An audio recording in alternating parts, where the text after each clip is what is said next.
Hello दोस्तों, JSSC परीक्षा में एक बार फिर से आपका स्वागत है। तो आज हम लोग इस वीडियो में परिंदे कहानी को पढ़ेंगे और साथ ही साथ इस चैप्टर से संबंधित एमसीक्यू प्रश्न सोल्व करेंगे। ठीक है, तो चलिए आरंभ करते हैं। जैसा कि आप सब जानते हैं, परिंदे कहानी का लेखक का नाम है निर्मल वर्मा। तो चलिए हम लोग निर्मल वर्मा के जीवन परिचय से आरंभ करते हैं। देखिए, निर्मल वर्मा का जन्म जो हुआ है वो 1929 ईस्वी में हुआ है और इनका मृत्यु हुआ है 2005 में।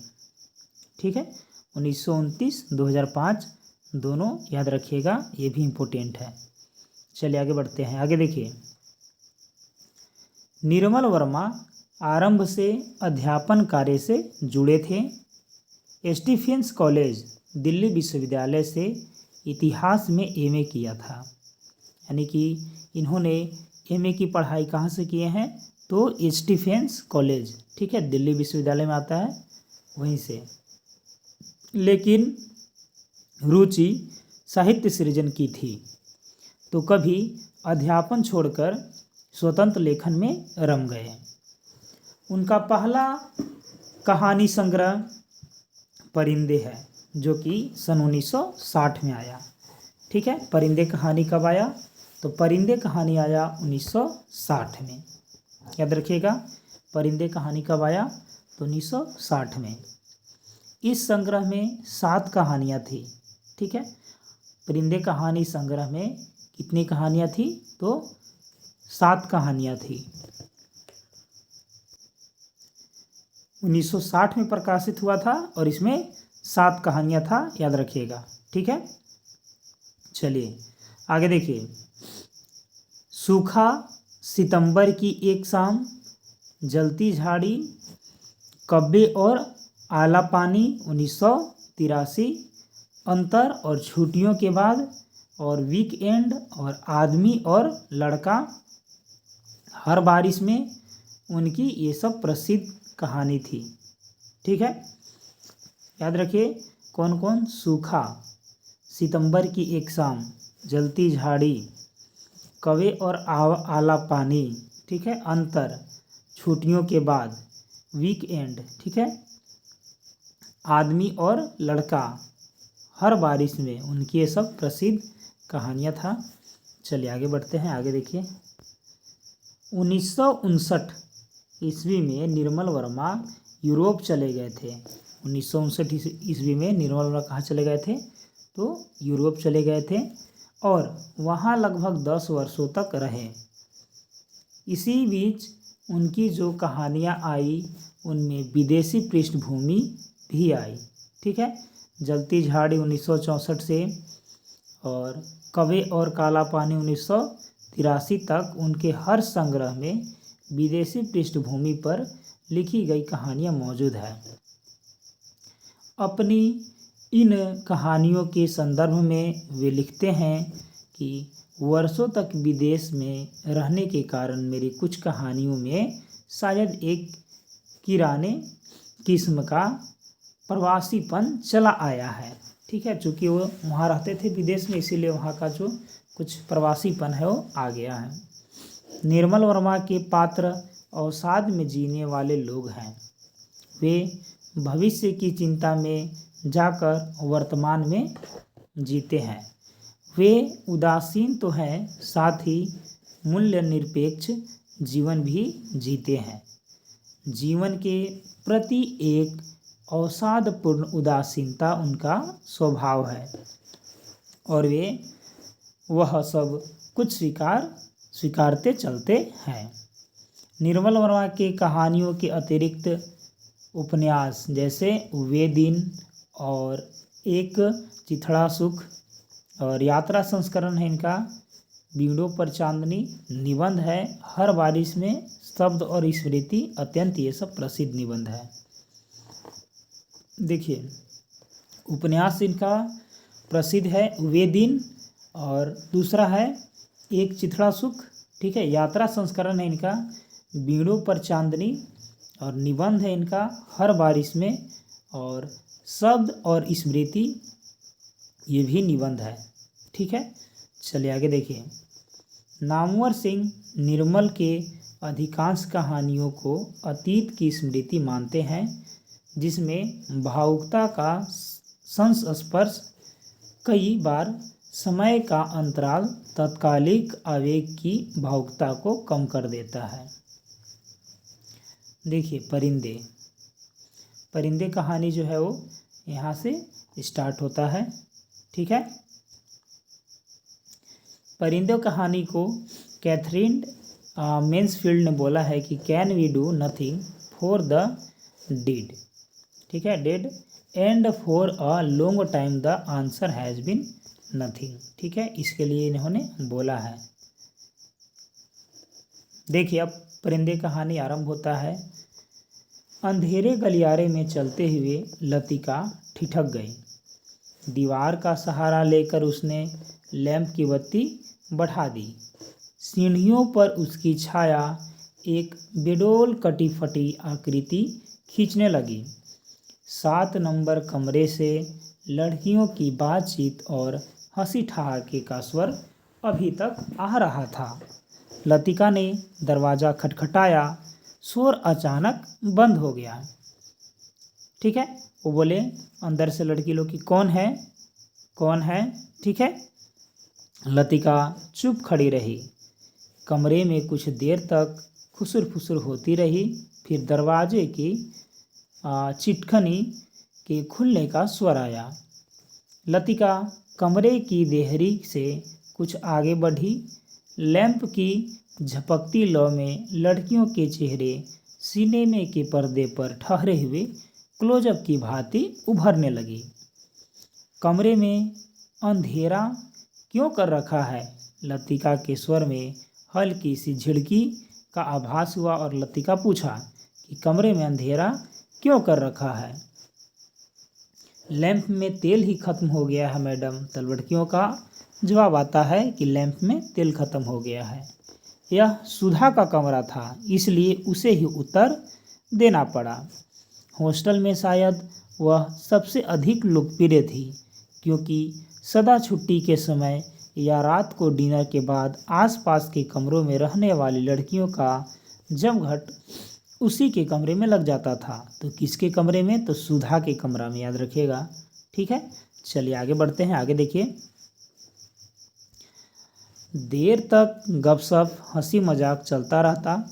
तेल के लिए करीमुद्दीन से क्यों नहीं कहा? लतिका ने लड़कियों से बोला। कितनी बार कहा मैडम, लेकिन उसे याद रहे तब तो। तब लड़कियों का ये जवाब आता है। आगे देखिए। कमरे में हंसी की फुहार एक कोने से दूसरे कोने तक फैल गई।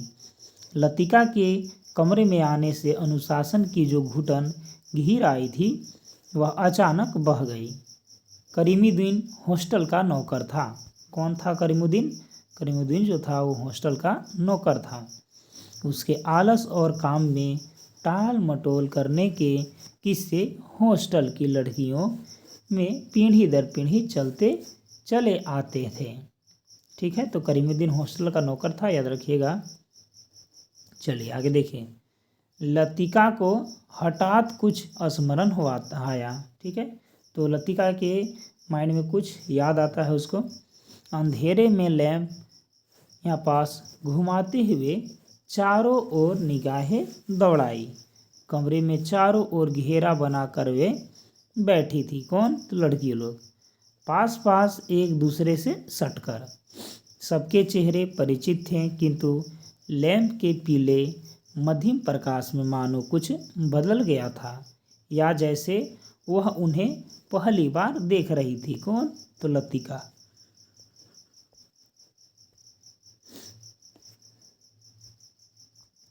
तब आगे लतिका ने बोला, जूली, अब तक तुम इस ब्लो में क्या कर रही हो? जूली खिड़की के पास पलंग के सिरहाने बैठी थी।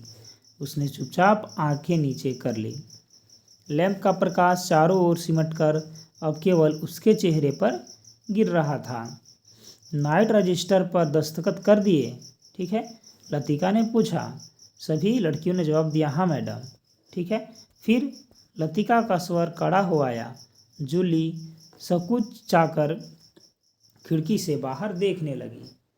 जब से लतिका इस स्कूल में आई है उसने अनुभव किया है कि हॉस्टल के इस नियम का पालन डांट फटकार के बावजूद नहीं होता है। ठीक है, रजिस्टर में साइन करने वाला। मैडम कल से छुट्टियां शुरू हो जाएगी।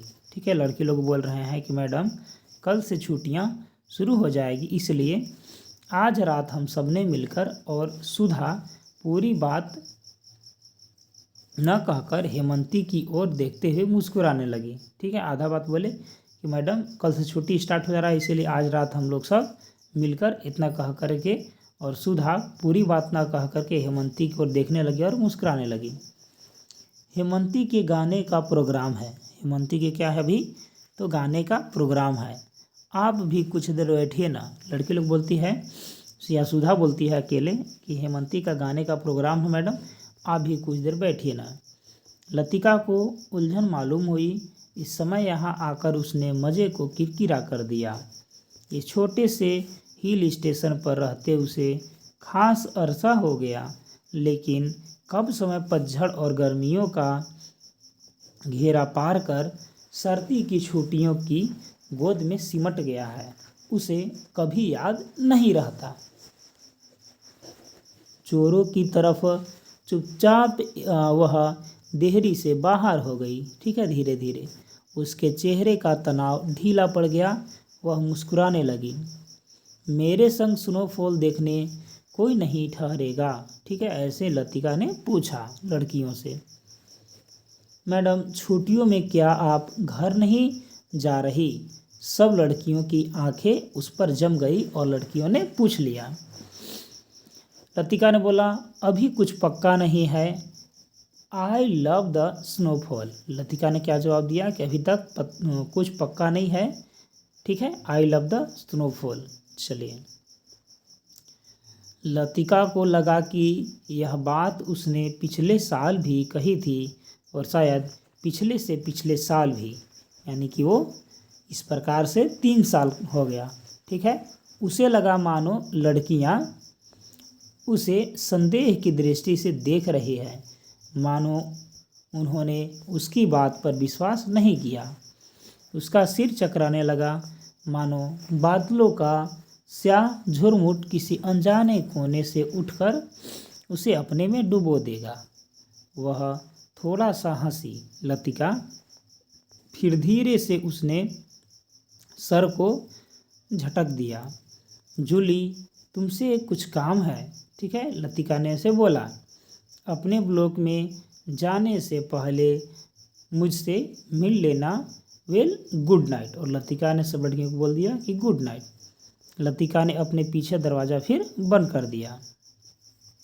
फिर लड़कियों का आवाज़ आया, good night madam, good night. गलियारे की सीढ़ियाँ न उतर कर लतिका रेलिंग के सहारे खड़ी हो गई। लैंप की बत्ती को नीचे घुमाकर कोने में रख दिया। बाहर धुंध की नीली तहें बहुत घनी हो चली थी। लॉन पर लगे हुए चीड़ के पत्तों की सरसराहट हवा के झोंकों के संग कभी तेज तो कभी धीमी होकर भीतर आ रही थी। हवा में सर्दी का हल्का सा आभास पाकर लतिका के दिमाग में कल से शुरू होने वाली छुट्टियों का ध्यान भटक आया। उसने आंखें मूंद ली। उसे लगा कि जैसे उसकी टांगे बांस की लकड़ियों की तरह उसके शरीर में बंधी है, जिसके गांठें धीरे धीरे खुलती जा रही है।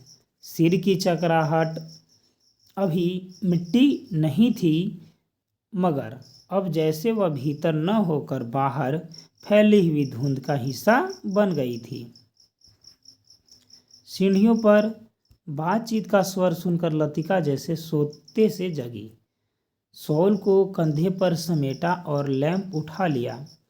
डॉक्टर मुखर्जी मिस्टर हॉवर्ट के संग एक अंग्रेजी धुन गुनगुनाते हुए ऊपर आ रहे थे।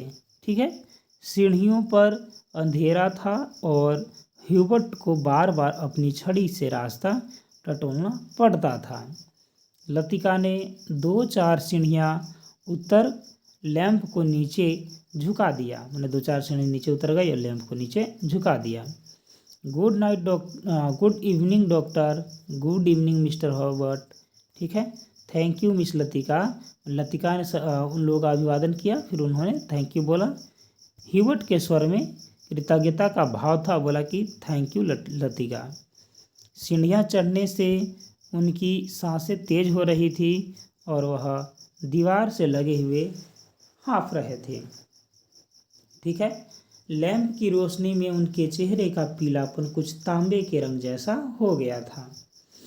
यहाँ अकेली क्या कर रही हो मिस लतिका? डॉक्टर ने होठों के भीतर से सीटी बजाई और पूछा कि यहाँ अकेली क्या कर रही हो मिस लतिका?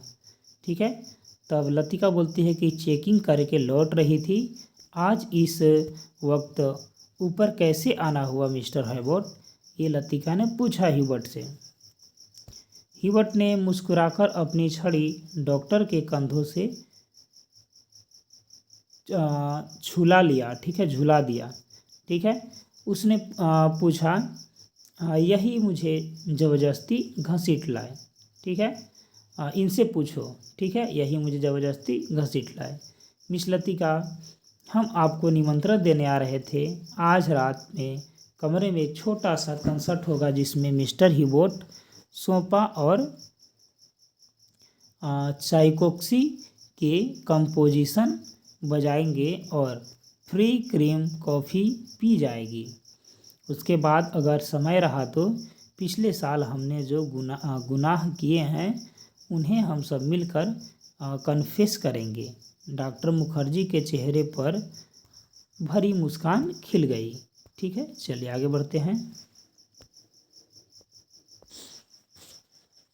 तो लतिका ने जवाब दिया कि डॉक्टर मुझे माफ़ करे, मेरी तबीयत ठीक नहीं है। चलिए, यह ठीक रहा, फिर तो आप वैसे भी मेरे पास आती। डॉक्टर ने धीरे से लतिका कंधों को पकड़कर अपने कमरे की तरफ मोड़ दिया। डॉक्टर मुखर्जी का कमरा ब्लॉक के दूसरे सिरे पर छत से जुड़ा हुआ था। वह आधे बर्मी थे। ठीक है, डॉक्टर मुखर्जी कौन थे? तो आधे बर्मी थे। किसके चिन्ह उनके थोड़ी दबी हुई नाक और छोटी छोटी चंचल आंखें से स्पष्ट होती थी। ठीक है, उसका चिन्ह। बर्मा पर जापानियों का आक्रमण होने के बाद वह इस छोटे से पहाड़ी शहर में आ बसे थे। ठीक है, बर्मा पर किसका आक्रमण हुआ था? जापानियों का। प्राइवेट प्रैक्टिस के अलावा वह कॉन्वेंट स्कूल में हाइजीन फियोलॉजी भी पढ़ाया करते थे। ठीक है, कॉन्वेंट स्कूल में क्या पढ़ाते थे वो? तो पढ़ाते थे हाइजीन फिजियोलॉजी। ठीक है, डॉक्टर मुखर्जी पढ़ाते थे। ठीक है, आगे देखिए। और इसलिए उनको कुछ लोगों का कहना था कि बर्मा से आते हुए रास्ते में उनकी पत्नी की मृत्यु हो गई, लेकिन इस संबंध में निश्चित रूप से कुछ नहीं कहा जा सकता है क्योंकि डॉक्टर स्वयं कभी अपनी पत्नी की चर्चा नहीं करते थे। ठीक है, चलिए। बातों के दौरान डॉक्टर अक्सर कहा करते थे कि मरने से पहले मैं एक दफ़ा बर्मा ज़रूर जाऊंगा। और तब एक क्षण के लिए उनकी आंखों में एक नमी सी छा जाती। लतिका चाहने पर भी उनसे कुछ पूछ नहीं पाती। उसे लगता कि डॉक्टर नहीं चाहते कि कोई अतीत के संबंध में उनसे कुछ भी पूछे या सहानुभूति दिखलाए। दूसरे ही क्षण अपनी गंभीरता को दूर ठेलते हुए वह हंस पड़ते। कौन? तो मुखर्जी डॉक्टर। ठीक है, एक सुखी बुझी हुई हंसी। आगे देखिए। होम सिकनेस एक ऐसी बीमारी है जिसका इलाज किसी डॉक्टर के पास नहीं है। छत पर मेज कुर्सियां डाल दी गई और भीतर कमरे में परलोलेटर में कॉफ़ी का पानी चढ़ा दिया गया। सुना है अगले 2-3 वर्षों में यहाँ पर बिजली का इंतजाम हो जाएगा, डॉक्टर ने स्पिरिट लैंप चलाते हुए कहा। यह बात तो पिछले 10 सालों से सुनते आ रही है। ठीक है, अंग्रेज़ों ने भी कोई लंबी चौड़ी स्कीम बनाई थी, पता नहीं उसका क्या हुआ। ठीक है, ह्यूबर्ट ने कहा ऐसे।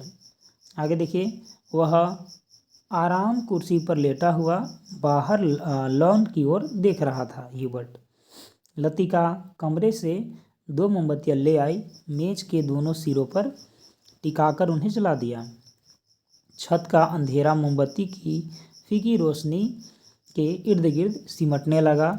ठीक है, एक घनी नीरवता चारों ओर घिरने लगी।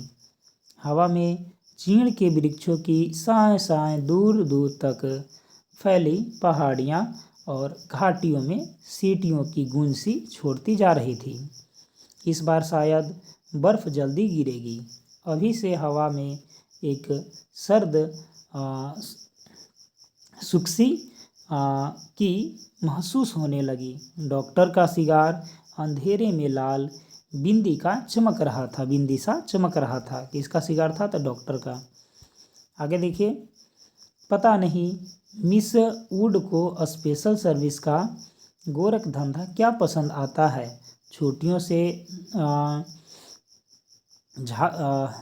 धार जाने से पहले यह जरूर है कि लड़कियां फादर एलमंड का सम्मर न सुने।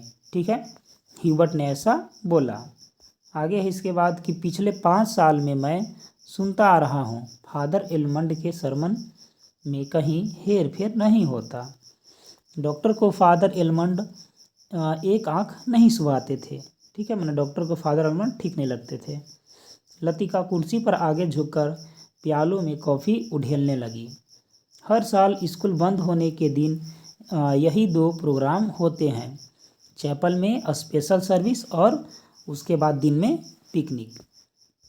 लतिका को पहला साल याद आया जब डॉक्टर के संग पिकनिक के बाद वह क्लब गई थी। डॉक्टर बार में बैठे थे। ठीक है, आगे है इसके बाद कि बाल रूप कुमाऊं रेजिमेंट के अफसरों से भरा हुआ था। ठीक है, चलिए आगे बढ़ते हैं। कुछ देर तक बिलियर्ड्स का खेल देखने के बाद जब वह वापस कार की ओर आ रहे थे तब उसने दाईं ओर क्लब की लाइब्रेरी में देखा, मगर उसी समय डॉक्टर मुखर्जी पीछे से आ गए थे। मिस लतिका, यह मेजर गिरीश नेगी हैं। ठीक है, बिलियर्ड रूम में आते हुए हंसी ठहाकों के बीच वह नाम दब सा ही गया। वह किसी किताब के बीच में उंगली रखकर लाइब्रेरी की खिड़की से बाहर देख रहा था। हेलो डॉक्टर, वह पीछे मुड़ा। तब उस क्षण न जाने क्यों लतिका का हाथ कांप गया और कॉफ़ी की कुछ गर्म बूंदें उसकी साड़ी पर छलक आई। अंधेरे में किसी ने नहीं देखा कि लतिका के चेहरे पर एक उनिंदा रीतापन घिर आया है। हवा के झोंकों से मोमबत्तियाँ की लौ फड़फड़ाने लगी। दत्त से भी ऊंची काठ गोदाम जाने वाली सड़क पर यूपी रोडवेज की आखिरी बस ढाक लेकर जा रही थी। बस की हेडलाइट्स में आसपास फैली हुई झाड़ियों की छायाएं घर की दीवार पर सरकती हुई गायब होने लगी। मिस लतिका, आप इस साल छुट्टियों में यही रहेंगी? डॉक्टर ने ऐसे उनसे पूछा। डॉक्टर का सवाल हवा में टंगा रहा। उसी क्षण पियानो पर सोफा का नोकटन ह्यूबर्ट की उंगलियों के नीचे से फिसलता हुआ धीरे धीरे छत के अंधेरे में घुलने लगा। ठीक है, मानो जल पर कोमल स्वप्नलीन। ठीक है, जलपन कोमल स्वप्नलीन उंगलियां भंवरों का झिलमिलाता जाल बुनती हुई दूर दूर किनारों तक फैलती जा रही हो। लतिका को लगा कि जैसे कहीं बहुत दूर बर्फ की चोटियों से परिंदों के झुंड नीचे अनजाने देश की ओर उड़े जा रहे हैं। इन दिनों अक्सर उसने अपने कमरे की खिड़कियों से उन्हें देखा है।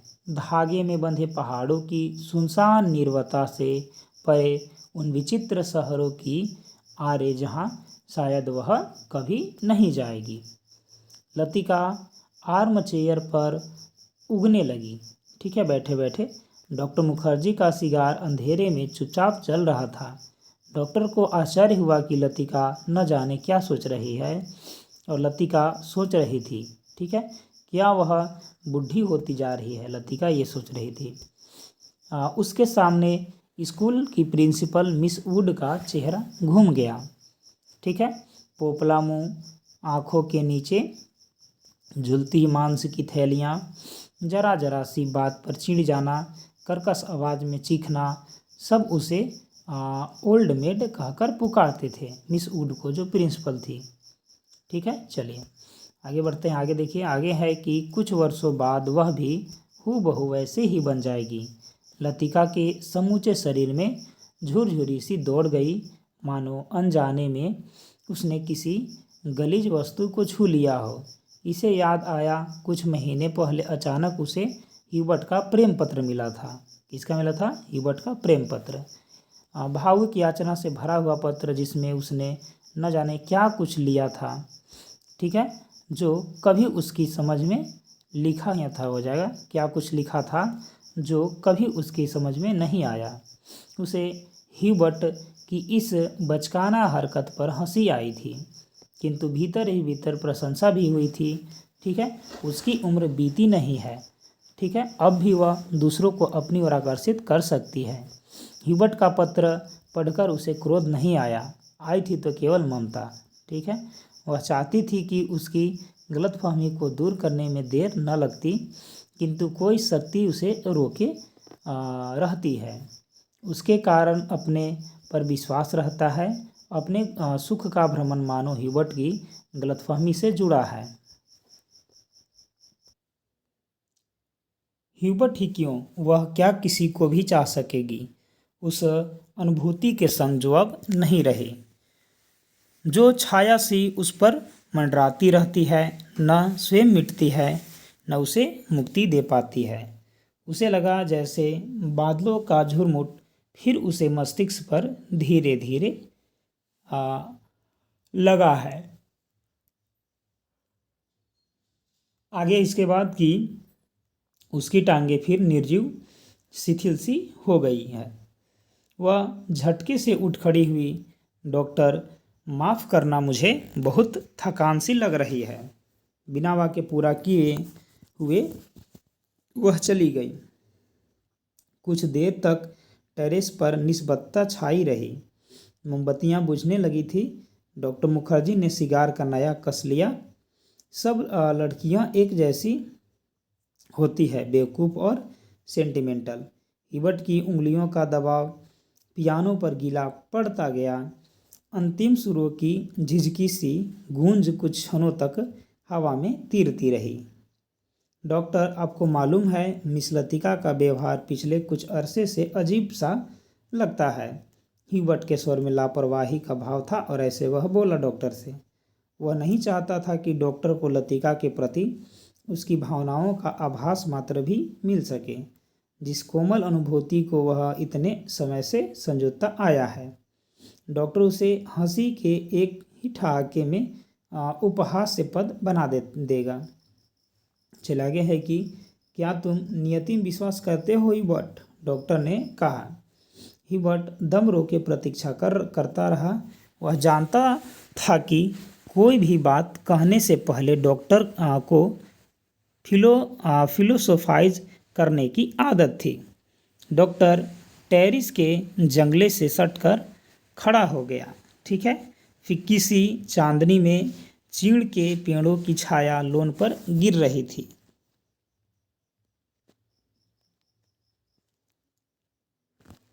कभी कभी कोई जुगनू अंधेरे में हरा प्रकाश छिड़कता हवा में गायब हो जाता था, ठीक है।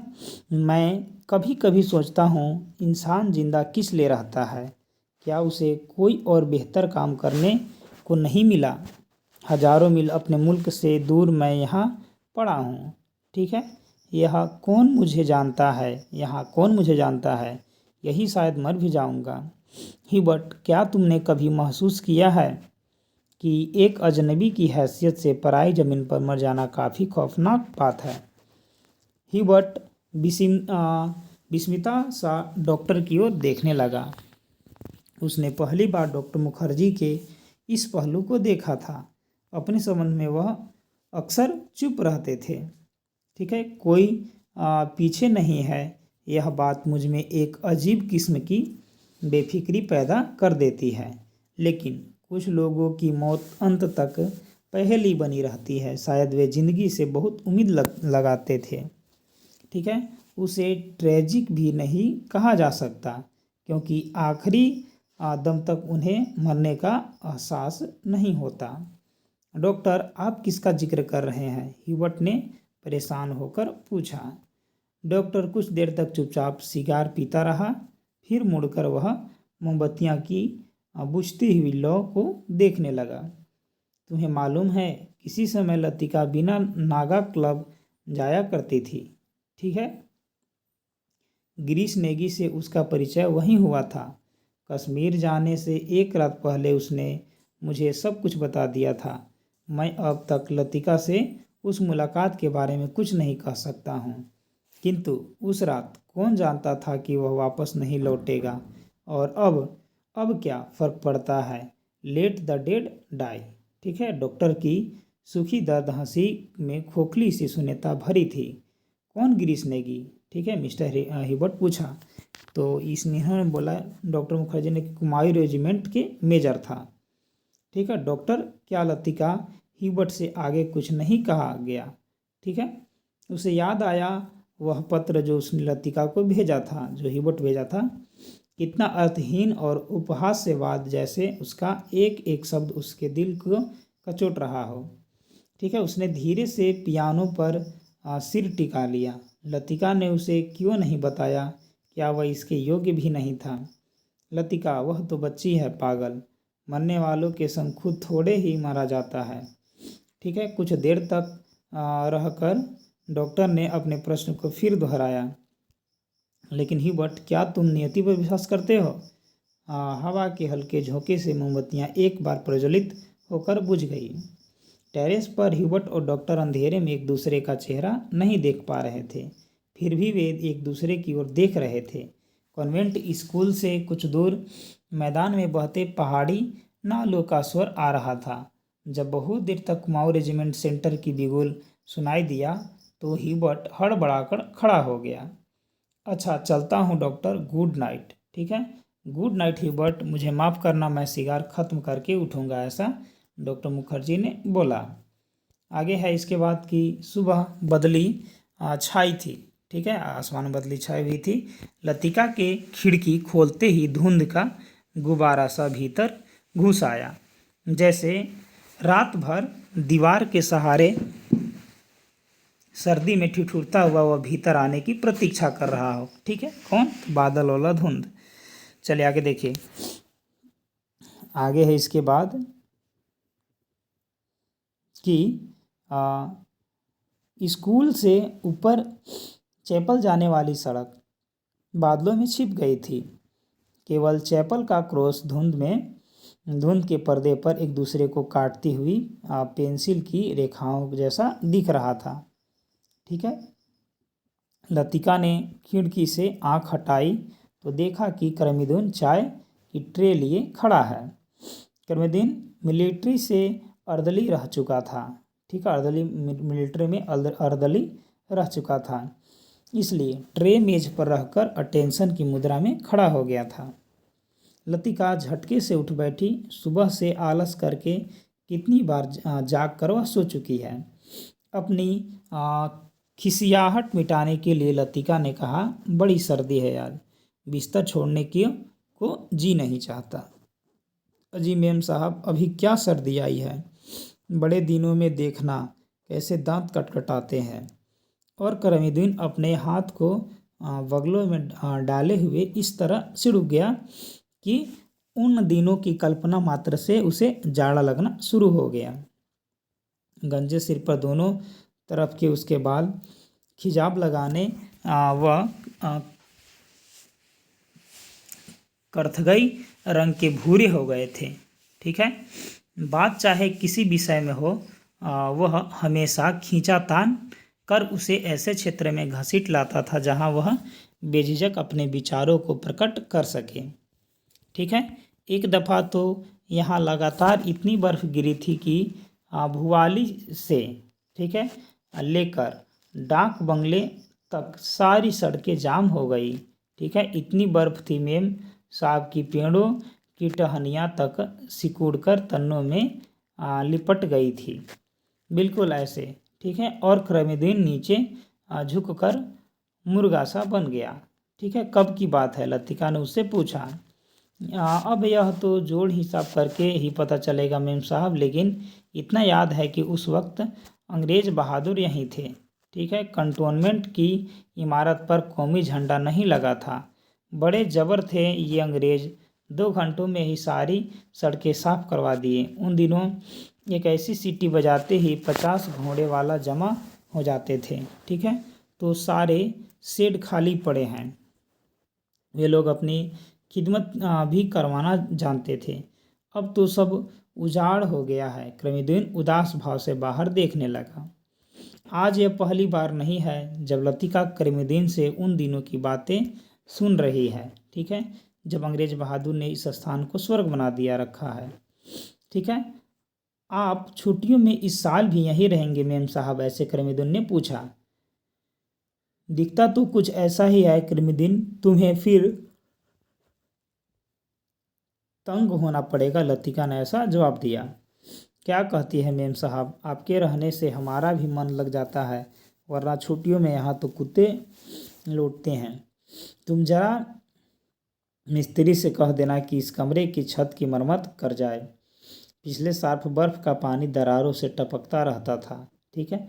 लतिका को याद आया कि पिछली सर्दियों में जब किसी बर्फ़ गिरती थी तो उसे पानी से बचने के लिए रात भर कमरे के कोने में सिमट कर सोना पड़ता था, ठीक है। आगे देखिए। आगे इसके बाद की क्रमिदीन चाय की ट्रे उठाता हुआ बोला, ह्यूबर्ट साहब तो शायद कल ही चले जाएं। कल रात की उनकी तबीयत से फिर ख़राब हो गई। आधी रात के वक्त मुझे जगाने आए थे, कहते थे छाती में तकलीफ़ है, उन्हें यह मौसम नहीं रास आता। कह रहे थे लड़कियों की बस में वह कल ही चले जाएंगे, ठीक है। आगे देखिए। क्रमिदीन दरवाज़ा बंद करके चला गया। लतिका की इच्छा हुई कि ह्यूबर्ट के कमरे जाकर उसकी तबीयत की पूछताछ कर ली जाए, ठीक है, किंतु फिर न जाने क्यों स्लीपर पैरों में टंगे रहे और वह खिड़की से बाहर बादलों को उड़ता हुआ देखती रही। ह्यूबर्ट का चेहरा जब उसे देखकर सहमा सा दयनीय हो जाता है, तब लगता है कि वह अपनी मूक निरी याचनी में उसे कोस रहा है। न वह उसकी गलतफहमी को दूर करने का प्रयत्न कर पाती, न उसे अपनी व्यवस्था की सफाई देने का साहस होता। उसे लगता कि इस जाले से बाहर निकलने के लिए वह धागे के जिस सिरे को पकड़ती है वह खुद एक गांठ बनकर रह जाता है। बाहर बूंदाबांदी होने लगी थी। कमरे की टीन की छत खटखट बोलने लगी। लतिका पलंग से उठ खड़ी हुई, बिस्तर को तह कर बिछाया, फिर पैरों में स्लीपरों को घसीटते हुए बड़े आईने तक आई और उसके सामने स्टूल पर बैठकर बालों को खोलने लगी, किंतु कुछ देर तक कंघी बालों में ही उलझी रही और वह गुमसुम हो शीशे में अपना चेहरा ताकती रही। क्रमिदीन को यह कहना याद ही नहीं रहा कि धीरे धीरे आग जलाने की लकड़ियां जमा कर लें। इन दिनों सस्ते दामों पर सूखी लकड़ियां मिल जाती है। पिछले साल तो कमरा धुएं से भर जाता था, जिसके कारण कपकपाते जाड़े में भी उसे खिड़की खोलकर ही सोना पड़ता था। आईने में लतिका ने अपना चेहरा देखा, वह मुस्कुरा रही थी। पिछले साल अपने कमरे की सीलन और ठंड से बचने के लिए कभी कभी वह मिस वुड के खाली कमरे में चोरी चुपके सोने चली जाती थी। मिस वुड का कमरा बिना आग के भी गर्म रहता था। उसके दगोले सोफे पर लेटते ही आँख लग जाती थी, ठीक है। आगे है कि कमरा छुट्टियों में खाली पड़ा रहता है, किंतु मिस वुड से इतना नहीं होता कि 2 महीने के लिए उसके हवाले कर जाएं, ठीक है, लतिका के हवाले। हर साल कमरे में ताला ठोक जाती है। वह तो पिछले साल गुसल खाने में भीतर की सांकल देना भूल गई थी, जिसे लतिका चोर दरवाजे के रूप में इस्तेमाल करती रहती थी। पहले साल अकेले में उसे बड़ा डर सा लगता था। छुट्टियों में सारे स्कूल और हॉस्टल के कमरे साए साए करने लगते थे। डर के मारे जब उसे कभी नींद नहीं आती थी, तब वह करीमुद्दीन को रात में देर तक बातों में उलझाए रखती थी। बातों में जब खोई सी वह सो जाती, तब करीमुद्दीन चुपचाप लैंप बुझाकर चला जाता। कभी कभी बीमारी का बहाना करके वह डॉक्टर को बुलवा भेजती थी और बाद में बहुत जिद करके दूसरे कमरे में उनका बिस्तर लगवा देती थी। आगे है कि लतिका ने कंघे से बालों का गुच्छा निकाला और उसे बाहर फेंकने के लिए वह खिड़की के पास आई खड़ी हुई। बाहर छत से ढलान से बारिश के जल की मोटी सी धार बराबर लॉन पर गिर रही थी। ठीक है। मेघाच्छादन आकाश में सरकते हुए बादलों के पीछे पहाड़ियों के झुंड कभी उभर आते थे, कभी छिप जाते थे, मानो चलती हुई ट्रेन से उन्हें कोई देख रहा हो। लतिका ने खिड़की से सिर बाहर निकाल लिया। हवा के झोंके से उसकी आंखें झिप गई। उसे जितने काम याद आते उतना ही आलस घना होता जाता। ठीक है। बस की सीटें रिजर्व कराने के लिए चपरासी को रुपया देने हैं। वह सामान हॉस्टल की लड़कियां पीछे छोड़ जा रही है, उन्हें गोदाम में रखवाना होगा। कभी कभी तो छोटी क्लास के लड़कियों के साथ पैकिंग करवाने के काम में भी उसे हाथ बटाना पड़ता है। वह इन कामों में उबती नहीं है। ठीक है। ये सब कामों में उसको मन लगता था। धीरे धीरे सब निपटते जाते हैं। ठीक है। काम में किचकिच रहती है, परेशानी और दिक्कत होती है। ठीक है। किंतु देर सवेरे इससे छुटकारा मिल ही जाता है। किंतु जब लड़कियों की आखिरी बस चली जाती है, तब मन उचाट सा हो जाता है। खाली कॉरिडोर में घूमती हुई वह कभी इस कमरे में जाती है और कभी उसमें। वह नहीं जान पाती कि अपने से क्या करे। दिल कहीं भी नहीं टिक पाता, हमेशा भटकता भटकता सा रहता है।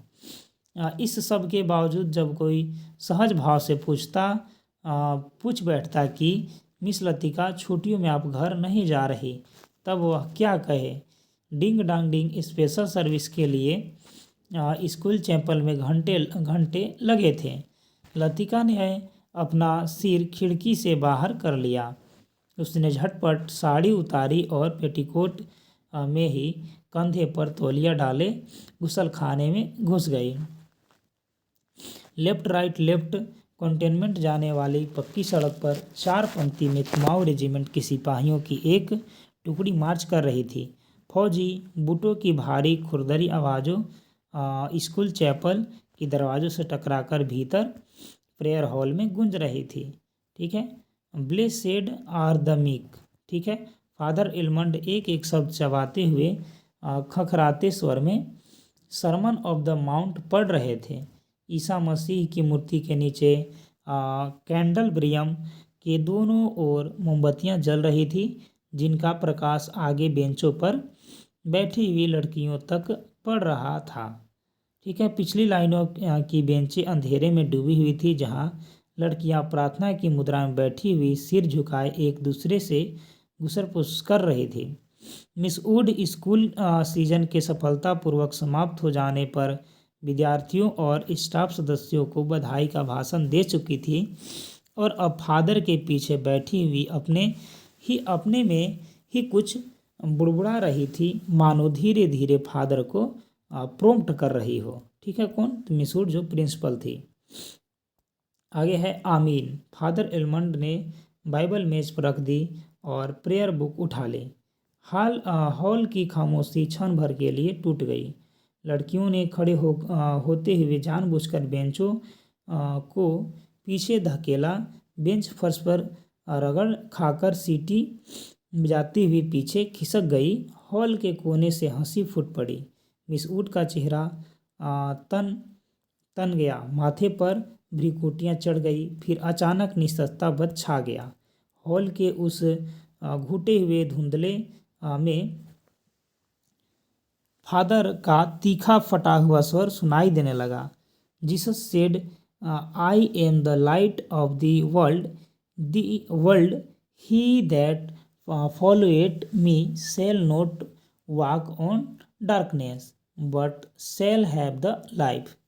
डॉक्टर मुखर्जी ने ऊब और उकताहट से भरी हुई जम्हाई ली। कब यह किस्सा खत्म होगा, ऐसा सोच के। ठीक है, आगे देखिए। उसने इतने ऊंचे स्वर में लतिका से पूछा कि वह चुपचाप कर दूसरी ओर देखने लगी। स्पेशल सर्विस के समय डॉक्टर मुखर्जी के होठों पर व्यंग्यात्मक मुस्कान खेलती रहती है और वह धीरे धीरे अपनी मूंछों को खींचता रहता। ठीक है, आगे देखिए। आगे है इसके बाद कि फादर एलमंड की वेशभूषा देखकर लतिका के दिल में गुदगुदी सी दौड़ गई। जब वह छोटी सी थी तो अक्सर यह बात सोचकर विस्मित हुआ करती थी कि क्या पादरी लोग सफ़ेद चोगे के नीचे कुछ नहीं पहनते।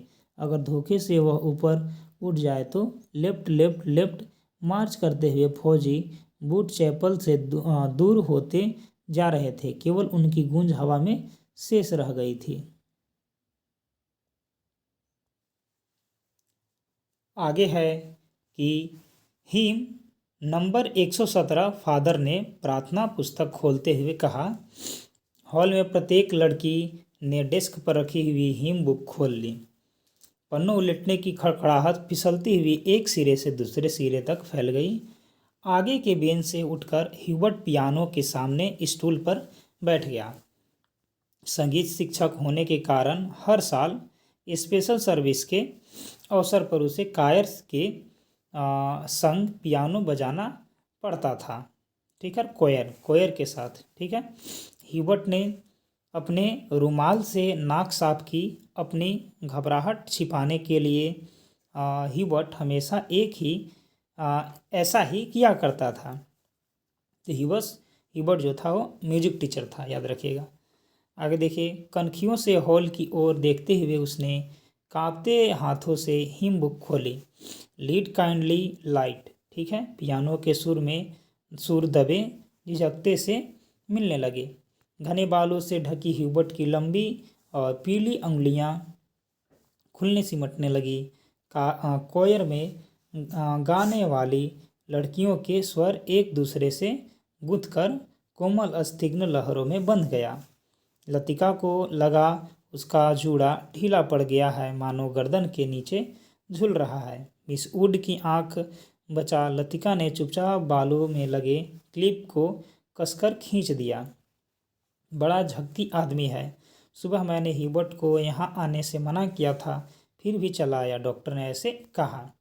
लतिका को करमिदुन की बात याद आ गई। रात भर ह्यूबर्ट को खांसी का दौरा पड़ा था, कल जाने के लिए कह रहे थे। लतिका ने सिर टेढ़ा करके ह्यूबर्ट के चेहरे की एक झलक पाने की विफल चेष्टा की। इतने पीछे से कुछ भी देख पाना असंभव था। पियानो पर झुका हुआ केवल ह्यूबर्ट का सिर दिखाई देता था। लीड काइंडली लाइट संगीत के सुर में मानो एक ऊंची पहाड़ी पर चढ़कर हाँफती हुई सांसों को आकाश की आवाज़ शून्यता में बिखेरते हुए नीचे उतर रहे हैं। बारिश की मुलायम धूप चैपल के लंबे चौकोर शीशों पर झलमला रही है, जिसकी एक महीन चमकीली रेखा ईसा मसीह की प्रतिमा पर खींचता हुआ हवा में तीरने लगा है। पियानो के क्षणिक पॉज में लतिका को पत्ते का परिचित मरमर कहीं दूर अनजानी दिशा में आता हुआ सुनाई दे जाता है। एक क्षण के लिए उसे भ्रम हुआ कि चैपल का फीका सा अंधेरा वो छोटे से पेयर हॉल के चारों कोने से सिमटता हुआ उसके आसपास गिर आया, मानो कोई उसकी आंखों पर पट्टी बांधकर उसे यहाँ तक ले आया हो और अचानक उसकी आंखें खोल दी हो। उसे लगता है कि जैसे मोमबत्तियाँ के धूमिल आलोक में कुछ भी ठोस वास्तविक न रहा। चैपल की छत, दीवारें, डेस्क पर रखा हुआ डॉक्टर का सुगर सुडौल हाथ और पियानो के सुर अतीत की धुंध को भेदते हुए स्वयं उस धुंध का भाग बनते जा रहे हो।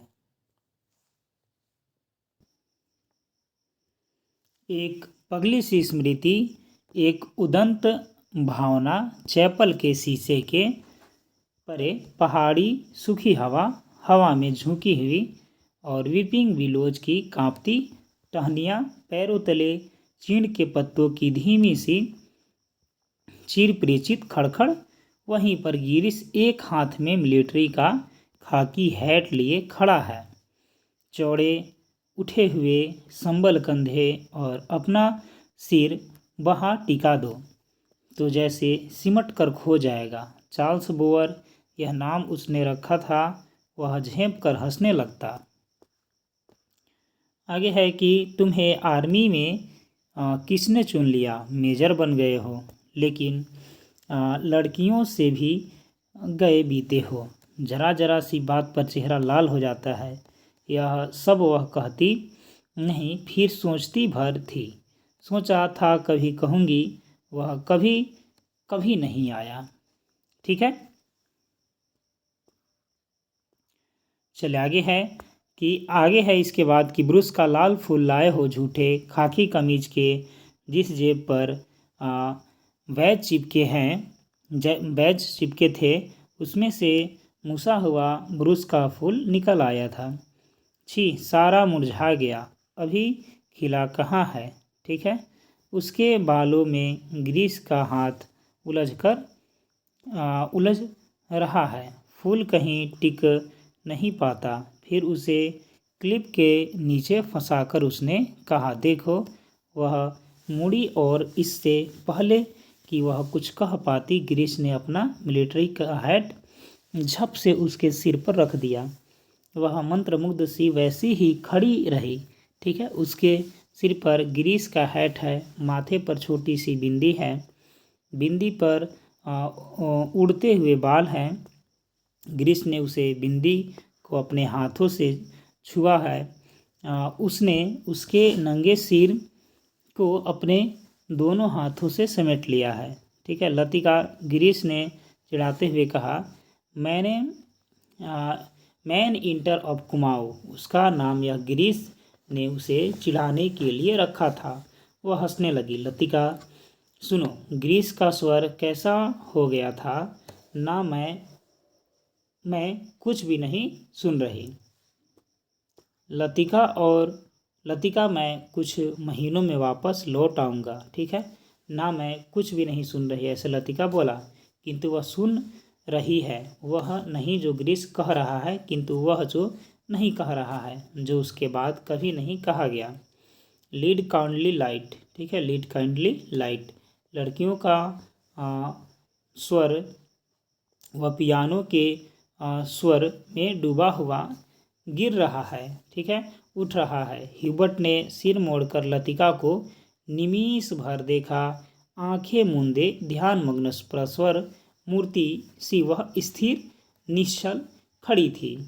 क्या यह भाव उसके लिए है? क्या लतिका ने ऐसे क्षणों में उसे अपना साथी बनाया है? ह्यूबर्ट ने एक गहरी सांस ली और उस सांस में ढेर सी थकान उमड़ आई। देखो, मिस वुड कुर्सी पर बैठे बैठे सो रही है। डॉक्टर होठों में ही फुसफुसाया। यह डॉक्टर का पुराना मजाक था कि मिस वुड प्रार्थना करने के बहाने आंखें मूंदे हुए नींद में झपकियां लेती है। फादर एलमंड ने कुर्सी पर फैले अपने गाउन को समेट लिया और प्रेयर बुक बंद करके मिस वुड के कानों में कुछ कहा। पियानो का स्वर क्रम मंद पड़ने लगा। ह्यूबर्ट की उंगलियां ढीली पड़ने लगी। सर्विस के समाप्त होने से पूर्व मिस वुड ने ऑर्डर पढ़कर सुनाया। बारिश होने की आशंका से आज के कार्यक्रम में कुछ आवश्यक परिवर्तन करने पड़े। पिकनिक के लिए झूला देवी के मंदिर जाना संभव नहीं हो सकेगा, इसलिए स्कूल से कुछ दूर मीडोज में ही सब लड़कियां नाश्ते के बाद जमा होंगी। सब लड़कियों को दोपहर का लंच हॉस्टल किचन से ही ले जाना होगा, केवल शाम की चाय मिडोज में बनेगी। पहाड़ों की बारिश का क्या भरोसा। कुछ देर पहले धुआंधार बादल गरज रहे थे, सारा शहर पानी में भीगा ठिठुर रहा था। अब धूप में नहाता नीला आकाश धुंध की ओट से बाहर निकलता हुआ फैल रहा था। लतिका ने चैपल से बाहर आते हुए देखा कि वीपिंग विलोज की भीगी शाखाओं से धूप में चमकती हुई बारिश की बूंदें टपक रही थी। लड़कियां चैपल से बाहर निकलकर छोटे छोटे टुकड़े बनाकर कॉरिडोर में जमा हो गई। ठीक है, नाश्ते के लिए अभी पौन घंटा पड़ा था। ठीक है, और उनमें से अभी कोई भी लड़की हॉस्टल जाने के लिए इच्छुक नहीं थी। छुट्टियां अभी शुरू नहीं हुई थी, किंतु शायद इसलिए वे इन चंद बचे खुचे क्षणों में अनुशासन के घेरे के भीतर भी मुक्त होने का भरपूर आनंद उठा लेना चाहती थी। मिस वुड को लड़कियों का यह गुल गपाड़ा अखरा, किंतु फादर एडमंड के सामने वह उन्हें डांट फटकार नहीं सकी। अपनी झुंझलाहट दबाकर वह मुस्कुराते हुए बोली, कल सब चली जाएगी, सारा स्कूल वीरान हो जाएगा।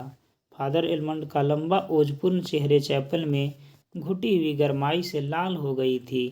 कॉरिडोर के जंगले पर अपनी छड़ी लटकाकर वह बोले, छुट्टियों में पीछे हॉस्टल में कौन रहेगा। पिछले 2-3 साल से मिस लतिका ही रह रही है और डॉक्टर मुखर्जी। ठीक है, फादर का ऊपरी होंठ तनिक खींच आया।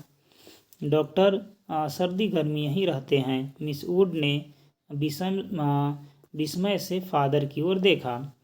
वह समझ नहीं सकी कि फादर ने डॉक्टर का प्रसंग क्यों छोड़ दिया है। डॉक्टर मुखर्जी छुट्टियों में कहीं नहीं जाते। 2 महीने की छुट्टियों में बर्मा जाना काफ़ी कठिन है फादर। मिस वुड हंसने लगी। मिस वुड, पता नहीं आप क्या सोचती है, मुझे तो मिस लतिका का हॉस्टल में अकेले रहना कुछ समझ में नहीं आता।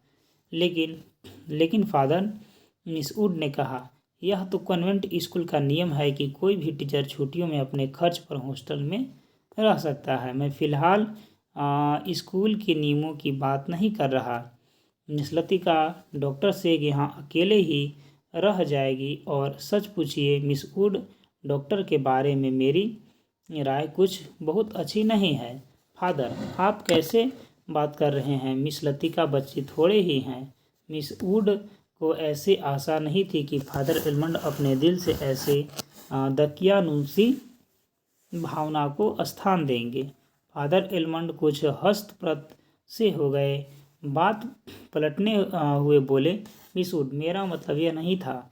आप तो जानती हैं मिस लतिका और उस मिलिट्री अफसर को लेकर एक अच्छा खासा स्कैंडल बन गया था। स्कूल की बदनामी होने में क्या देर लगती है। वह बेचारा तो अब नहीं रहा। मैं उसे जानती थी फादर, ईश्वर उसकी आत्मा को शांति दे। ऐसे मिस वुड ने धीरे से अपनी दोनों बाहों को क्रॉस किया और बोला। फादर एडमंड को मिस वुड की मूर्खता पर इतना अधिक क्षोभ हुआ कि उनसे आगे कुछ नहीं बोला गया। डॉक्टर मुखर्जी से उनकी कभी नहीं पटती थी, इसलिए मिस वुड की आंखों में वह डॉक्टर को नीचा दिखाना चाहते थे। किंतु मिस वुड लतिका का रोना लेकर बैठी, आगे बात बढ़ाना व्यर्थ था। उन्होंने छड़ी को जंगले से उठाया, ठीक है, और ऊपर खुले आकाश को देखते हुए बोले, प्रोग्राम आपने यूं ही बदल दिया मिस वुड। अब क्या बारिश होगी। ठीक है, ह्यूबर्ट जब चैपल से बाहर निकला तो उसकी आंखें चकाचौंध सी हो गई। ठीक है, उसे लगा जैसे किसी ने अचानक ढेर से चमकीला उबलती हुई रोशनी मुट्ठी में भरकर उसकी आंखों में झोंक दी हो। पियानो के संगीत के सुर रुई के छुई मुई रेशे की भांति अब तक उसके मस्तिष्क की थकी मांदी नसों पर फड़फड़ा रहे थे। वह काफ़ी थक गया था। पियानो बजाने से उसके फेफड़े पर हमेशा भारी दबाव पड़ता। दिल की धड़कन तेज हो जाती थी। उसे लगता था कि संगीत के एक नोट को दूसरे नोट में उतारने के प्रयत्न में वह एक अंधेरी खाई पार कर रहा है। आज चैपल में मैंने जो महसूस किया वह कितना रहस्यमय, कितना विचित्र था, हिबर्ट ने सोचा। मुझे लगा पियानो का हर नोट चिरंतन खामोशी की अंधेरी खो में निकलकर बाहर फैली नीली धुंध को काटता तराशता हुआ एक भूला सा अर्थ खींच लाता है। गिरता हुआ हर पौज एक छोटी सी मौत है, मानो घने छायादार वृक्ष की कांपती छायाओं में कोई पगडंडी गुम हो गई हो। एक छोटी सी मौत जो आने वाली सुरों को अपने बची खुची गूंजों की सांसें समर्पित कर जाती है, जो मर जाती है किंतु मिट नहीं पाती, मिटती नहीं इसलिए मरकर भी जीवित है, दूसरे सुरों में लय हो जाती है। डॉक्टर, क्या मृत्यु ऐसे ही आती है? अगर मैं डॉक्टर से पूछूं तो वह हंसकर टाल देगा। मुझे लगता है वह पिछले कुछ दिनों से कोई बात छिपा रहा है। उसकी हंसी में जो सहानुभूति का अभाव होता है वो मुझे अच्छा नहीं लगता। आज उनसे मुझे स्पेशल सर्विस में आने से रोका था। कारण पूछने पर वह चुप रहा था। कौन सी ऐसी बात है जिसे मुझसे कहने से डॉक्टर कतराता है? शायद मैं शकी मिजाज होता जा रहा हूँ और बात कुछ भी नहीं। हिबर्ट ने देखा, लड़कियों की कतार स्कूल के हॉस्टल जाने वाली सड़क पर नीचे उतरती जा रही है। उजली धूप में उनके रंग बिरंगे रिबन, हल्की आसमानी रंग के फ्रॉक और सफ़ेद पेटियां चमक रही है। सीनियर कैम्ब्रिज की कुछ लड़कियों ने चैपल की वाटिका से गुलाब के फूलों को तोड़कर अपने बालों में लगा लिया है। कंटोनमेंट में 3-4 सिपाही लड़कियों को देखते हुए अश्लील मजाक करते हुए हंस रहे हैं और कभी कभी किसी लड़की की ओर जरा झुककर सीटी बजाने लगते हैं। चले आगे है कि हेलो मिस्टर हिबर्ट। हिबर्ट ने चौंक कर पीछे देखा। लतिका एक मोटा सा रजिस्टर बगल में दबाए खड़ी थी। आप अभी यहीं हैं? हिबर्ट की दृष्टि लतिका पर टिकी रही। क्रीम रंग की पूरी बाहों की ऊनी जैकेट पहने हुई थी। कुमाऊनी लड़कियों की तरह लतिका का चेहरा गोल था। ठीक है, आगे है इसके बाद कि धूप की तपन में पका गेहुआ रंग कहीं कहीं हल्का सा गुलाबी हो आया था, मानो बहुत धोने पर भी गुलाल के कुछ धब्बे इधर उधर बिखरे रह गए। ठीक है, उन लड़कियों के नाम नोट करने थे जो कल जा रही है, सो पीछे रुकना पड़ा। अभी तो कल जा रहे हैं मिस्टर हिबर्ट। ठीक है, अभी तक तो यह इरादा है, यहाँ रुककर भी क्या करूँगा। आप स्कूल की आरे जा रही हैं। ठीक है, चलिए। पक्की सड़क पर लड़कियों की भीड़ जमा थी। ठीक है, इसलिए वे दोनों पोलो ग्राउंड का चक्कर काटते हुए पगडंडी से नीचे उतरने लगे। हवा तेज हो चली। चीड़ के पत्ते हर झोंके के संग टूट टूट कर पगडंडी पर ढेर लगाते जाते थे। हिबर्ट रास्ता बनाने के लिए अपनी छड़ी से उन्हें बुहार कर दोनों ओर बिखेर देता था। लतिका पीछे खड़ी हुई देखती रहती थी। अल्मोड़ा की ओर से आते हुए छोटे छोटे बादल रेशमी रुमालों से उड़ते हुए सूरज की मुंह पर लिपट से जाते थे, फिर हवा में बह निकलते थे।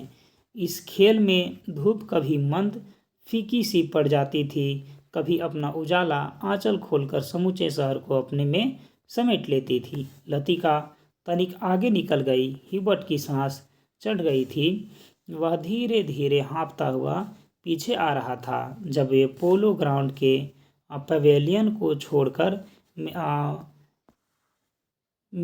सिनेमेट्री के दाईं ओर मुड़े तो लतिका हिबर्ट की प्रतीक्षा करने के लिए खड़ी हो गई। उसे याद आया छुट्टियों के दिनों में जब कभी कमरे में अकेले बैठे बैठे उसका मन उब जाता था। वह अक्सर टहलते हुए सिमेट्री तक चली जाती थी। उससे सटी पहाड़ी पर चढ़कर वह बर्फ के ढके देवदार वृक्षों को देखा करती थी, जिसकी झुकी हुई शाखाओं से रुई के गोलों सी बर्फ नीचे गिरा करती थी। ठीक है। नीचे बाजार जाने वाली सड़क पर बच्चे स्लेज पर फिसला करते थे। वह खड़ी खड़ी बर्फ में छिपी हुई उस सड़क का अनुमान लगाया करती थी जो फादर एलमंड के घर से गुजरती हुई मिलिट्री अस्पताल और डाक घर से होकर चर्च की सीढ़ियों तक जाकर गुम हो जाती थी। जो मनोरंजन एक दुर्गम पहेली को सुलझाने में होता था, वही लतिका को बर्फ के खोए रास्ते की खोज निकालने में होता था। आप बहुत तेज चलती है मिस लतिका। थकान से ह्यूबर्ट का चेहरा कुम्हला गया था। माथे पर पसीने की बूंदें छलक आई थी। कल रात आपकी तबीयत कुछ खराब हो गई थी, ठीक है? आपने कैसे जाना? ह्यूबर्ट ने पूछा। क्या मैं अस्वस्थ दिख रहा हूँ? ह्यूबर्ट के स्वर में हल्की सी खींच का आभास था। सब लोग मेरी सेहत को लेकर क्यों बात शुरू करते हैं, उसने सोचा। नहीं, मुझे तो पता भी नहीं चलता। वह तो सुबह करेमिदोन ने बातों ही बातों में जिक्र छेड़ दिया। लतिका कुछ अप्रतिभ सी हो आई। आगे है कोई खास बात नहीं। वह पुरानी दर्द शुरू हो गया था। अब बिल्कुल ठीक है। अपने कथन की पुष्टि के लिए ह्यूबर्ट छाती सीधी करके तेज कदम बढ़ाने लगा। डॉक्टर मुखर्जी को दिखलाया था। वह सुबह आए थे। उनकी बात कुछ समझ में नहीं आती। हमेशा दो बातें एक दूसरे से उल्टी कहते हैं। कहते थे कि इस बार मुझे 6-7 महीने की छुट्टी लेकर आराम करना चाहिए, लेकिन अगर मैं ठीक हूँ तो भला इसकी क्या ज़रूरत है। ठीक है। ह्यूबर्ट के स्वर में व्यथा की छाया लतिका से छिपी न रह सकी। बात को टालते हुए उसने कहा, आप तो नाहक चिंता करते हैं मिस्टर ह्यूबर्ट। ठीक है। आजकल मौसम बदल रहा है। अच्छे भले आदमी तक बीमार हो जाते हैं। ह्यूबर्ट का चेहरा प्रसन्नता से चमकने लगा। उसने लतिका को ध्यान से देखा। वह अपने दिल का संशय मिटाने के लिए निश्चिंत हो जाना चाहता था कि कहीं लतिका उसे केवल दिलासा देने के लिए ही तो झूठ नहीं बोल रही। आगे है इसके बाद कि यही तो मैं सोच रहा था मिस लतिका। डॉक्टर की सलाह सुनकर तो मैं डर ही गया था। भला 6 महीने की छुट्टी लेकर मैं अकेला क्या करूँगा? स्कूल में तो बच्चों के संग मन लगा रहता है। सच पूछो तो दिल्ली में ये 2 महीने छुट्टियाँ काटने भी दूभर हो जाता है। मिस्टर ह्यूबर्ट, कल आप दिल्ली जा रहे हैं? लतिका चलते चलते हठात ठिठक गई। सामने पोलो ग्राउंड फैला था, जिसकी दूसरी ओर मिलिट्री की ट्रकें कंटोनमेंट की ओर जा रही थी। ह्यूबर्ट को लगा जैसे लतिका की आंखें अंधमुंधी सी खुली रह गई है, मानो पलकों पर एक पुराना भूला सा सपना जो है वो सरक आया है। मिस्टर ह्यूबर्ट, कल आप दिल्ली जा रहे हैं? इस बार लतिका ने प्रश्न नहीं दोहराया। उसके स्वर में केवल एक असीम दूरी का भाव घिराया। बहुत अरसा पहले मैं भी दिल्ली गई थी मिस्टर ह्यूबर्ट। तब मैं बहुत छोटी थी। न जाने कितने बरस बीत आए। हमारी मौसी का ब्याह वहीं हुआ था। बहुत से चीज़ें देखी थी, लेकिन अब तो सब कुछ धुंधला सा पड़ गया है। इतना याद है कि हम कुतुब पर चढ़े थे। सबसे ऊंची मंजिल से हमने नीचे झांका था। न जाने कैसा लगा था। नीचे चलते हुए आदमी चाबी भरे हुए खिलौने से लगते थे। हमने ऊपर से उन पर मूंगफलियां फेंकी थी, लेकिन हम बहुत निराश हुए थे क्योंकि उनमें से किसी ने हमारी तरफ नहीं देखा। शायद माँ ने मुझे डांटा था और मैं सिर्फ नीचे झांकते हुए डर गई थी। सुना है अब तो दिल्ली इतना बदल गया है कि पहचाना नहीं जाता। वे दोनों फिर चलने लगे। हवा का वेग ढीला पड़ने लगा। उड़ते हुए बादल अब सुस्ताने से लगे थे। उनकी छायाएं नंदा देवी आकर पंचकुली की पहाड़ियों पर गिर रही थी। स्कूल के पास पहुंचते पहुंचते चीड़ के पत्ते पीछे छूट गए। कहीं कहीं खुबानी के पेड़ों के आसपास ब्रुश के लाल फूल धूप में चमक जाते थे। स्कूल तक आने में उन्होंने पोलो ग्राउंड का लंबा चक्कर लगा लिया था। ठीक है, आगे है कि मिस लतिका, आप कहीं छुट्टियों में जाती क्यों नहीं? सर्दियों में तो यहाँ सब कुछ वीरान हो जाता होगा। अब मुझे अच्छा लगता है, लतिका ने कहा। पहले साल अकेलापन कुछ अखरा था, अब आदी हो गई है। ठीक है, अब आदी हो गई हूँ। ठीक है, क्रिसमस से एक रात पहले क्लब में डांस होता है, लॉटरी डाली जाती है और रात को देर तक नाच गान होता रहता है। नए साल के दिन कुमाऊं रेजिमेंट की ओर से परेड ग्राउंड में कार्निवाल किया जाता है। बर्फ पर स्केटिंग होती है। रंग बिरंगे गुब्बारों के नीचे फौजी जो होते हैं वो बैंड बजाते हैं। फौजी अफसर फैंसी ड्रेस में भाग लेते हैं। ठीक है, हर साल ऐसा ही होता है मिस्टर ह्यूबर्ट। फिर कुछ दिनों के बाद विंटर स्पोर्ट्स के लिए अंग्रेज टूरिस्ट आते हैं। हर साल मैं उनसे परिचित होती हूँ। वापस लौटते हुए वे हमेशा वादा करते हैं कि अगले साल भी आएंगे, पर मैं जानती हूँ कि वे नहीं आएंगे। वे भी जानते हैं कि वे नहीं आएंगे, फिर भी हमारी दोस्ती में फ़र्क नहीं पड़ता। फिर कुछ दिनों बाद पहाड़ों पर बर्फ़ पिघलने लगती है, छुट्टियां ख़त्म होने लगती है।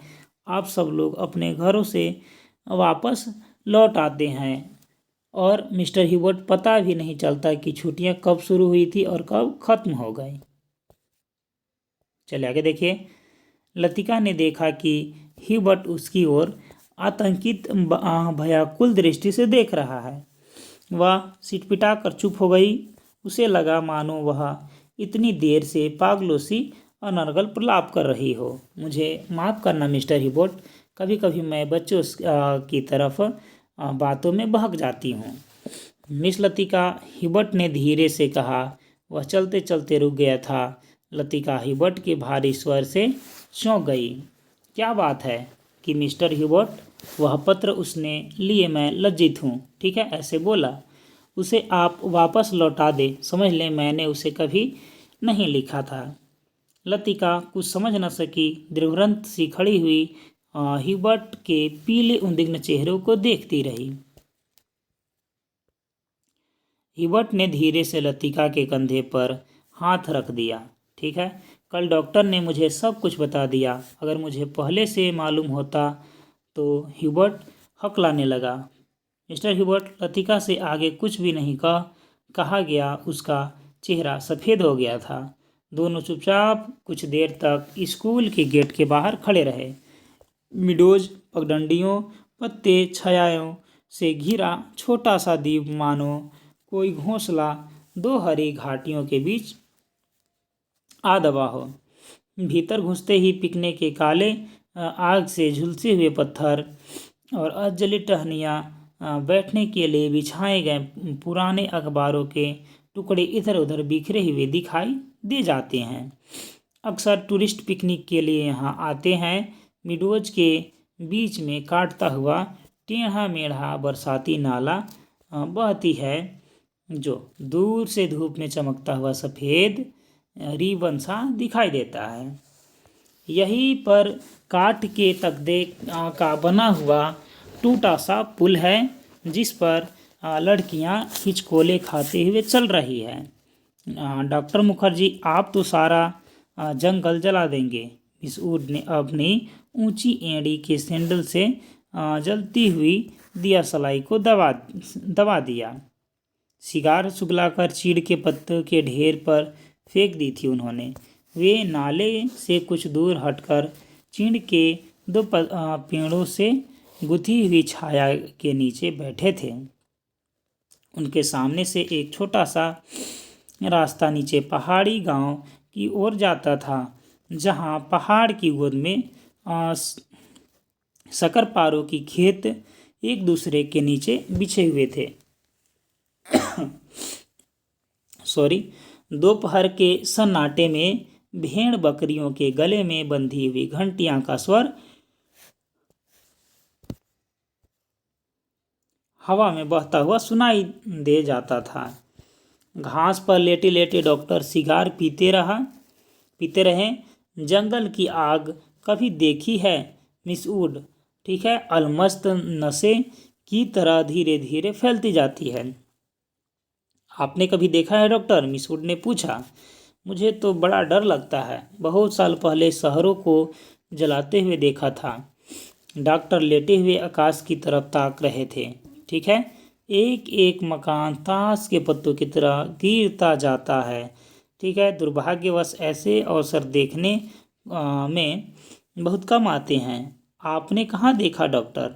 लड़ाई के दिनों में अपने शहर रंगून में जलते हुए देखा था।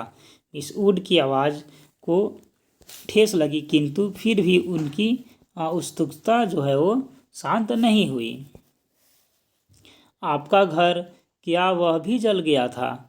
डॉक्टर कुछ देर तक चुपचाप लेटा रहा। हम उसे खाली छोड़कर चले गए थे। मालूम नहीं बाद में क्या हुआ। अपने व्यक्तिगत जीवन के संबंध में कुछ भी कहने में डॉक्टर को कठिनाई जो है वह महसूस होती है। आगे देखिए, आगे इसके बाद कि डॉक्टर, क्या आप कभी वापस बर्मा जाने की बात नहीं सोचते? डॉक्टर ने अंगड़ाई ली और करवट बदलकर आधे औंधे मुंह लेट गए। उनकी आंखें मुंद गई और माथे पर बालों की लटें झुलाई। ठीक है, सोचने से क्या होता है मिस वुड? तब बर्मा में था। अब क्या कभी सोचा था कि यहाँ आकर उम्र काटनी होगी? ठीक है, लेकिन डॉक्टर कुछ भी कह लो, अपने देश का सुख कहीं नहीं मिलता। यहाँ तुम कितने वर्ष रह लो, अपने को हमेशा अजनबी ही पाओगे। डॉक्टर ने सिगार के धुएं को धीरे धीरे हवा में छोड़ दिया। दरअसल अजनबी तो मैं वहाँ भी समझ जाऊँगा मिस वुड। ठीक है, इतने वर्षों बाद मुझे कौन पहचानेगा?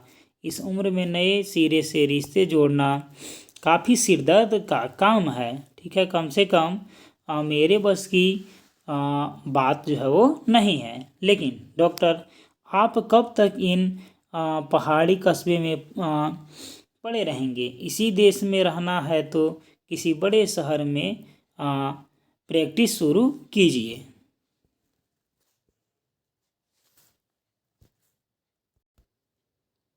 आगे इसके बाद की प्रैक्टिस बढ़ाने के लिए कहाँ कहाँ भटकता फिरूंगा मिस वुड? जहाँ रहो वहीं मरीज मिल जाते हैं। यहाँ आया था कि कुछ दिनों के लिए, फिर मुद्दत हो गई और टिका रहा। जब कभी भी ठीक है उबेगा कहीं चला जाऊंगा। ठीक है, जड़ें कहीं नहीं जमती तो पीछे भी कुछ नहीं छूटता। मुझे अपने बारे में कोई गलतफहमी नहीं मिस वुड, मैं सुखी हूँ। मिस वुड ने डॉक्टर की बात पर विशेष ध्यान नहीं दिया।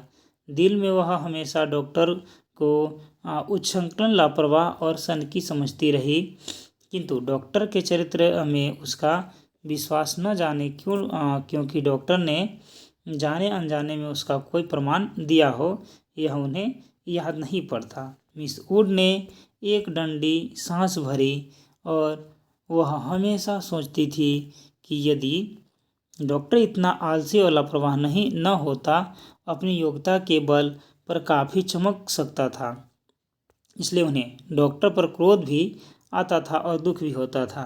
ठीक है, मिस वुड ने अपने बैग से ऊन का गोला और सलाइयाँ निकाली। फिर उनके नीचे से अखबार में लिपटा हुआ चौड़ा कॉफ़ी का डिब्बा उठाया। अंडों की सैंडविचें और हैमबर्गर दबे हुए थे। ठीक है, थर्मस से प्यालों में काफ़ी उड़ेलते हुए मिस वुड ने कहा, डॉक्टर, काफ़ी ठंडी हो रही है। ठीक है।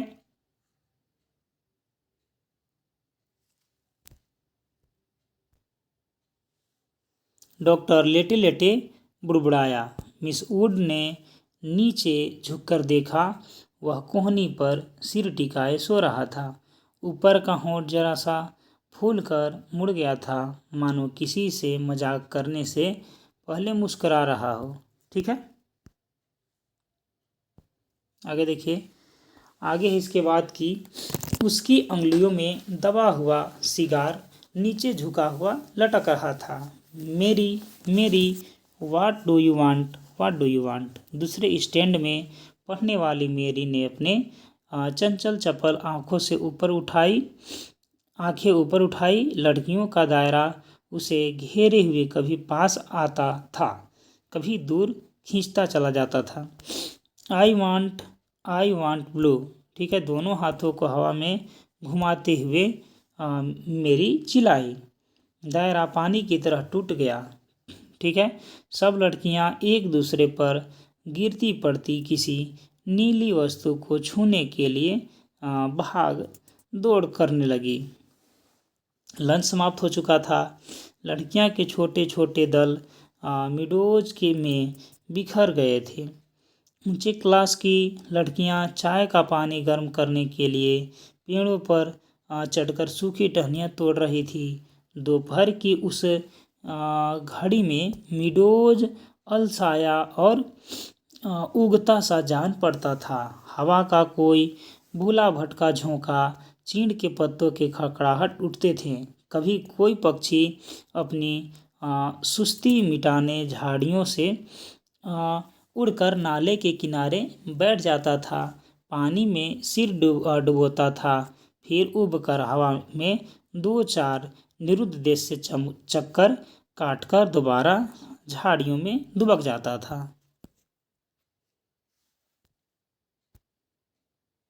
किंतु जंगल की खामोशी शायद कभी चुप नहीं रहती। नींद में डूबी सपनों की कुछ आवाज़ें रिवता के हल्के झीने पर्दे पर सलवटे बिछा रही है। मुक लहरों की हवा में तिरती है, मानो कोई दबे पांव झांककर अदृश्य संकेत कर जाता है, देखो मैं यहाँ हूँ। लतिका ने जूली के बॉब हेयर को सहलाते हुए कहा, तुम्हें कल रात बुलाया था मैडम, मैं गई थी, आप अपने कमरे में नहीं थी।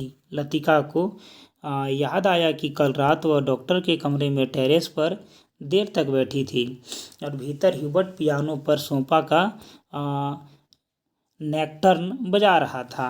ठीक है, जूली, तुमसे कुछ पूछना था। उसे लगा वह जूली की आंखों से अपने को बचा रही है। जूली ने अपना चेहरा ऊपर उठाया। उसकी भूरी आंखों में कौतूहल झांक रहा था। तुम ऑफिसर मेस में किसी को जानती हो? जूली ने अनिश्चित भाव से सिर हिलाया। लतिका कुछ देर जूली को अपलक घूरती रही। जूली, मुझे विश्वास है तुम झूठ नहीं बोलोगी। कुछ क्षण पहले जूली की आंखों में जो कौतूहल था और भय में परिवर्तन होने लगा। लतिका ने अपने जैकेट की जेब से एक नीला लिफाफा निकालकर जूली की गोद में फेंक दिया। यह किसका चिट्ठी है? जूली ने लिफाफा उठाने के लिए हाथ बढ़ाया, किंतु फिर एक क्षण के लिए उसका हाथ कांपकर ठिठक गया। लिफाफे पर उसका नाम और हॉस्टल का पता लिखा हुआ था। थैंक यू मैडम, मेरे भाई का पत्र है, वह झांसी में रहते हैं। जूली ने घबराहट में लिफाफे को स्कर्ट की तहों में छिपा लिया। जूली, जरा मुस्कुरा, लिफाफा दिखलाओ। लतिका का स्वर तीखा कर्कश सा हो आया। जूली ने अनमने भाव से लतिका को पत्र दे दिया। तुम्हारे भाई झांसी में रहते हैं? जूली इस बार कुछ नहीं बोली। उसकी उद्भ्रांत उखड़ी सी आंखें लतिका को देखती रही। यह क्या है? जूली का चेहरा सफ़ेद फक पड़ गया। लिफाफे पर कुमाऊं रेजिमेंटल सेंटर की मुहर उसकी ओर घूर रही थी। कौन है यह? लतिका ने पूछा। उसने पहले भी हॉस्टल में उड़ती हुई अफवाह सुनी थी कि जूली को क्लब में किसी मिलिट्री अफसर से के संग देखा था, किंतु ऐसी अफवाहें अक्सर उड़ती रहती थी और उसने उस पर विश्वास नहीं किया था। जूली, तुम अभी बहुत छोटी हो। जूली के होंठ कांपे, उसकी आंखों में निरीह याचना का भाव घिर आया। अच्छा, अभी जाओ, तुमसे छुट्टियों के बाद बातें करूंगी। जूनी ने ललचाई दृष्टि से लिफाफे की ओर देखा। कुछ बोलने की उगत हुई, फिर बिना कुछ कहे चुपचाप वापस लौट गई। लतिका देर तक जूली को देखते रही, जब तक वह आंखें से ओझल नहीं हो गई। क्या मैं किसी खुसट बुढ़िया से कम हूँ? अपने अभाव का बदला क्या मैं दूसरों से ले रही हूँ? शायद, कौन जाने, शायद जूली का ये प्रथम परिचय हो उस अनुभूति से जिसे कोई भी लड़की बड़े चाव से संजोकर अपने में छिपाए रहती है। एक अनिवर्चनीय सुख जो पीड़ा लिए है, और सुख जो को डुबोती हुई उमड़ते ज्वर की खुमारी जो दोनों को अपने में समा लेती है। एक दर्द जो आनंद से उपजा है और पीड़ा देता है। ठीक है, इसी देवदार के नीचे उसे भी यही लगा था जब गिरीश ने पूछा, तुम चुप क्यों हो?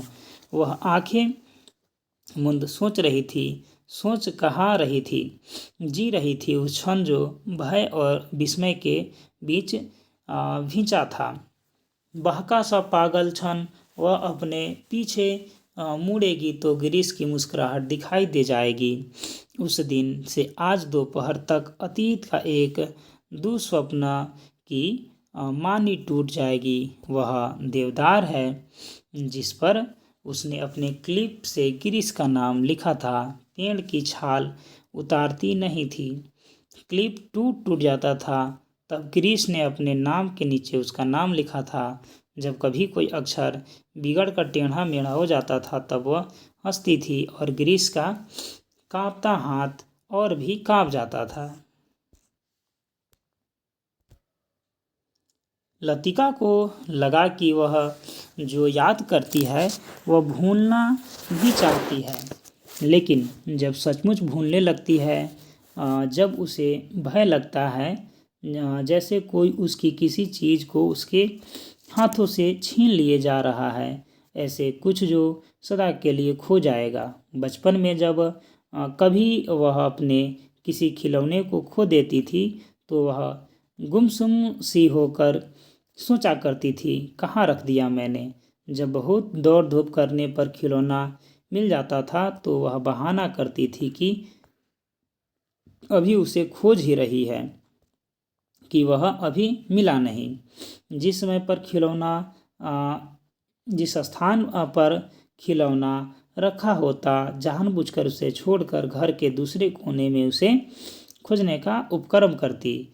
तब कोई चीज़ याद रहती, इसलिए भूलने का भय नहीं रहता था। आज वह बचपन के खेल का बहाना क्यों नहीं कर पाती? बहाना शायद करती है, उसे याद करने का बहाना जो भूलता जा रहा है। दिन महीने बीते जा रहे हैं और वह उलझी रहती है। अनजाने में गिरीश का चेहरा धुंधला पड़ता जाता है। याद वह करती है, किंतु जैसे पुराने तस्वीर में धूल भरे शीशे को साफ कर रही हो। अब वैसे दर्द नहीं होता, सिर्फ उसकी याद करती है जो पहले कभी होता था। तब उसे अपने पर ग्लानि होती थी। वह फिर जानबूझकर उस घाव को कुरेदती है जो भरता जा रहा है, खुद ब खुद उसकी कोशिश के बावजूद भरता जा रहा है। देवदार पर खुदे हुए अधमिटे नाम लतिका की ओर निष्पक्षता निरीह भाव से निहार रहे थे। मिडोज के घने सन्नाटे में नाले पार से खेलती हुई लड़कियों की आवाज़ें गूंज जाती थी। What do you want, what do you want. ठीक है, तितलियाँ, झिंगुर, जुगनू मिडोज पर उतरती हुई सांझ की छायाओं में पता नहीं चलता कौन आवाज़ किसका है। दोपहर के समय जिन आवाज़ों को अलग अलग करके पहचाना जा सकता था, अब वे एक सी की अविरल धारा में घुल गई थी। घास के अपने पैरों को पोंछता हुआ कोई रेंग रहा है। झाड़ियों के झुरमुट के परों को फड़फड़ाता हुआ झपट कर कोई उस ऊपर से उड़ जाता है, किंतु ऊपर देखो तो कुछ भी नहीं है। मिडोज के झरने का गड़गड़ाता स्वर जैसे अंधेरी सुरंग में झपाटे से ट्रेन गुजर गई हो और देर तक उसमें सीटियां और पहाड़ियों के चित्कार गूंजती रही हो। पिकनिक कुछ देर तक और चलती है, किंतु बादलों की तहें एक दूसरे पर चढ़ रही थी। पिकनिक का सामान बटोरा जाने लगा। मिडोज के चारों ओर बिखरी हुई लड़कियां मिस वुड के इर्द गिर्द जमा होने लगी। अपने संग वे अजीबो गरीब चीज़ें बटोर लाई थी। कोई किसी पक्षी के टूटे पंख के बालों में लगाए हुए थी, किसी ने पेड़ की टहनी के चाकू से छिलकर छोटी सी बेंत बना ली थी। ऊंची क्लास की लड़कियों ने अपने अपने रुमाल में नाले की पकड़ी हुई छोटी छोटी बालिश्त भर की मछलियां को दबा रखा था।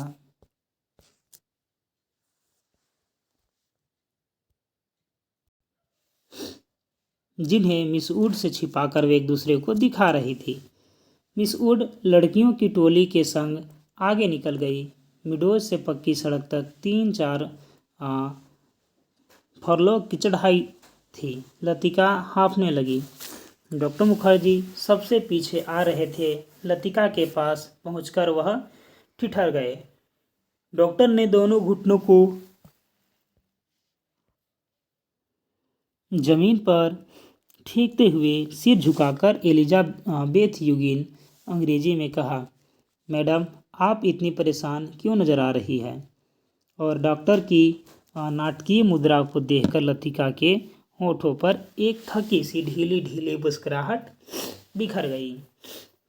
प्यास के मारे गला सूख रहा था और यह चढ़ाई है कि खत्म होने में नहीं आती। डॉक्टर ने अपने कंधे पर लटकते हुए थर्मस को उतार कर लतिका के हाथों में देते हुए कहा, थोड़ी सी कॉफ़ी बची है, शायद कुछ मदद कर सके। पिकनिक में तुम कहाँ रह गए डॉक्टर? कहीं दिखाई नहीं दिए। दोपहर भर सोता रहा मिस वुड के संग। मेरा मतलब है मिस वुड पास बैठी थी। मुझे लगता है कि मिस वुड मुझसे मोहब्बत करती है। कोई भी मजाक करते समय डॉक्टर अपनी मूंछों के कोनों को दबाने लगता है। क्या कहती थी? लतिका ने थर्मस के कॉफ़ी को मुंह में उड़ेल दिया। शायद कुछ कहती। बदकिस्मती से बीच में ही मुझे नींद आ गई। मेरी जिंदगी के कुछ खूबसूरत प्रेम प्रसंग कमबख्त इस नींद के कारण अधूरे रह गए। और इस दौरान में जब दोनों बातें कर रहे थे, मिडोज और मोटरो के संग चढ़ती हुई चीड़ और बाज के वृक्षों की कतारें सांझ के घिरते अंधेरे में डूबने लगी। मानो प्रार्थना करते हुए उन्होंने चुपचाप अपने सिर नीचे झुका लिए हो। इन्हीं पेड़ों के ऊपर बादलों में गिरजे का क्रॉस कहीं उलझा पड़ा था। उसके नीचे पहाड़ों की ढलान पर बिछे हुए खेत भागती हुई गिलहरियां से लग रहे थे, जो मानो किसी टोह में स्तंभ ठिठक गई हो। ठीक है। डॉक्टर मिस्टर ह्यूट पिकनिक पर नहीं आए। ठीक है। डॉक्टर मुखर्जी टॉर्च जलाकर लतिका के आगे आगे चल रहे थे। मैंने उन्हें मना कर दिया था। किस लिए? ठीक है। अंधेरे में पैरों के नीचे दबे हुए पत्तों की चमराहट के अतिरिक्त कुछ सुनाई नहीं देता था। डॉक्टर मुखर्जी ने धीरे से खांसा। ठीक है। पिछले कुछ दिनों से मुझे संदेह होता आ रहा है कि ह्यूबर्ट की छाती का दर्द शायद मामूली दर्द नहीं है। डॉक्टर थोड़ा सा हंसा, जैसे उसे अपने यह गंभीरता अरुचिकर लग रही हो। डॉक्टर ने प्रतीक्षा की, शायद लतिका कुछ कहेगी, किंतु चुपचाप उसके पीछे चल रही थी। यह मेरा महशक था। शायद मैं बिल्कुल गलत हो जाऊं, किंतु यह बेहतर होगा कि वह अपने एक फेफड़े का एक्सर ठीक है एक्सरे करा ले। इससे कम से कम कोई जो है वो भ्रम तो नहीं रहेगा। आपने मिस्टर हिबोट से इसके बारे में कुछ कहा है? अभी तक कुछ नहीं कहा। हिबर्ट चरासी बात पर चिंतित हो उठता है, इसलिए कभी साहस नहीं हो पाता। डॉक्टर को लगा उसके पीछे आते हुए लतिका के पैरों का स्वर सहसा बंद हो गया। ठीक है, बंद हो गया है। उन्होंने पीछे मुड़कर देखा। लतिका बीच सड़क पर अंधेरे में छाया से चुपचाप निश्चल खड़ी है। डॉक्टर, लतिका का स्वर भरमाया हुआ था। क्या बात है मिस लतिका, आप रुक क्यों गई? ठीक है डॉक्टर, मिस्टर हिबोट। डॉक्टर ने अपने टॉर्च की मध्यम रोशनी लतिका पर उठा दी। ठीक है, उसने देखा लतिका का चेहरा एकदम पीला पड़ गया है और वह रह रह कर पत्ते सी काँप जाती हैं। मिस लतिका, क्या बात है? आप तो बहुत डरी सी जान पड़ती है। कुछ नहीं डॉक्टर, मुझे कुछ याद आ गया था। वे दोनों फिर चलने लगे। कुछ देर जाने पर उनकी आंखें ऊपर उठ गई। ठीक है, पक्षियों का एक बेड़ा धूमिल आकाश में त्रिकोण बनाता हुआ पहाड़ों के पीछे से उनकी ओर आ रहा था। लतिका और डॉक्टर सिर उठाकर इन पक्षियों को देखते रहे। लतिका को याद आया, हर साल सर्दी की छुट्टियों से पहले ये परिंदे मौसम की ओर उड़ते हैं। कुछ दिनों के लिए बीच के इस स्टेशन पर सवेरा करते हैं, प्रतीक्षा करते हैं बर्फ़ के दिनों की, जब वे नीचे अजनबी अनजाने देश की ओर उड़ जाएंगे। क्या वे सभी प्रतीक्षा कर रहे हैं? वह डॉक्टर मुखर्जी, मिस्टर हिबोट, लेकिन कहाँ के लिए? हम कहाँ जाएंगे? किंतु उसका कोई उत्तर नहीं मिला। उस अंधेरे में मीडोज के झरने के भूतैल स्वरों और नीड़ के पत्तों की सरसराहट के अतिरिक्त सुनाई नहीं देता था। लतिका हड़बड़ाकर चौंक गई। अपनी छड़ी पर झुका हुआ डॉक्टर धीरे धीरे सीटी बजा रहा था। ठीक है, मिस लतिका, जल्दी कीजिए, बारिश शुरू होने वाली है। हॉस्टल पहुंचते पहुंचते बिजली चमकने लगी थी, किंतु उस रात बारिश देर तक नहीं हुई। बादल बरसने भी नहीं पाते कि हवा के थप्पड़ों से धकेल दिए जाते थे। दूसरे दिन तड़के ही बस पकड़नी थी, इसलिए डिनर के बाद लड़कियां सोने के लिए अपने अपने कमरों में चली गई थी। जब लतिका अपने कमरे में गई तो उस समय कुमाऊं रेजिमेंट सेंटर का बिगुल बज रहा था। उसके कमरे में क्रमीदीन पहाड़ी गुनगुनाता हुआ लैंप में गैस पंप कर रहा था।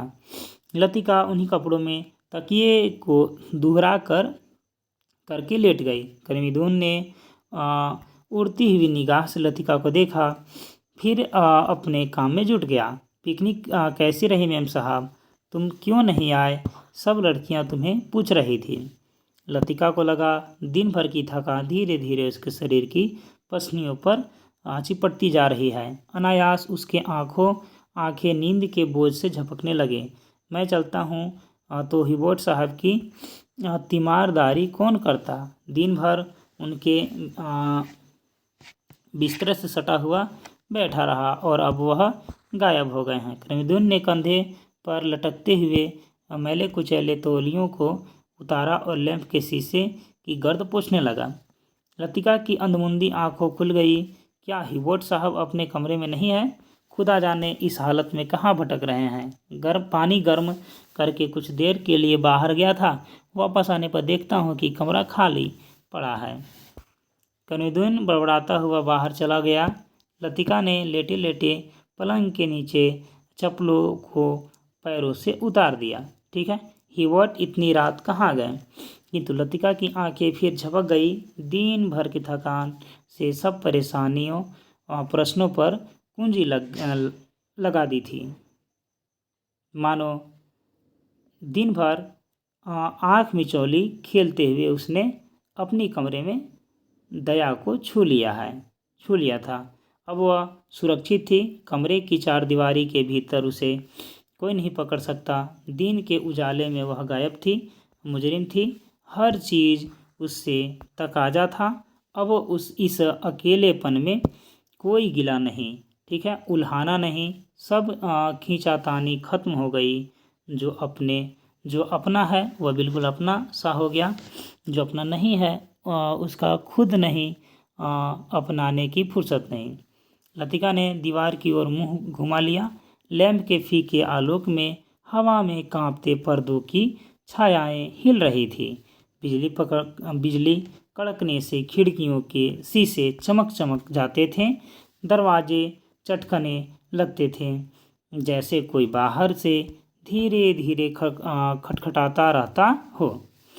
कॉरिडोर से अपने अपने कमरों में जाती हुई लड़कियों की हंसी, बातों के कुछ शब्द, फिर सब कुछ शांत हो गया। किंतु फिर भी देर तक कच्ची नींद में वह लैंप का धीमा सा सी स्वर सुनती रही।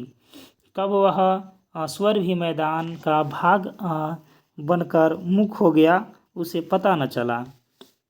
कुछ देर बाद उसको लगा सीढ़ियों से कुछ दबी आवाज़ें आ रही है।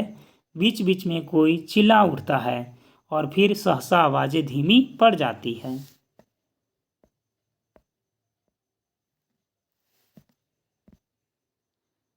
आगे इसके बाद कि मिस लतिका, जरा अपना लैंप ले आइए। कॉरिडोर के जीने से डॉक्टर मुखर्जी की आवाज़ आई। कॉरिडोर में अंधेरा था। वह 3-4 सीढ़ियों नीचे उतरी, लैंप नीचे किया। सीढ़ियों से सटे जंगले पर ह्यूबर्ट ने अपना सिर रख दिया था। उसकी एक बाँ जंगले के नीचे लटक रही थी और दूसरी डॉक्टर के कंधे पर झूल रही थी, जिसे डॉक्टर ने अपने हाथों में जकड़ रखा था। मिस लतिका, लैंप जरा और नीचे झुका दीजिए। ह्यूबर्ट। डॉक्टर ने ह्यूबर्ट को सहारा देकर ऊपर खींचा। ह्यूबर्ट ने अपना चेहरा ऊपर किया। विस्की की तेज बू का झोंका लतिका के सारे शरीर को झुझोंक दिया। ह्यूबर्ट की आंखों में सुर्ख ढोर खींच आए थे। कमीज का कॉलर उल्टा हो गया था और टाई की गांठ ढीली हो गई थी, नीचे खिसक आई थी। लतिका ने कांपते हाथों से लैंप सीढ़ियों पर रख दिया और आप दीवार के सहारे खड़ी हो गई। उसका सिर चकराने लगा। In a back lane of the city there is a girl who loves me. Hubert हिचकियों के बीच गुनगुनाता उठता था। Hubert please. डॉक्टर ने ह्यूबर्ट के लड़खड़ाते शरीर को अपने मजबूत गिरफ्त में ले लिया। मिस लतिका, आप लैंप लेकर आगे चलिए। लतिका ने लैंप उठाया।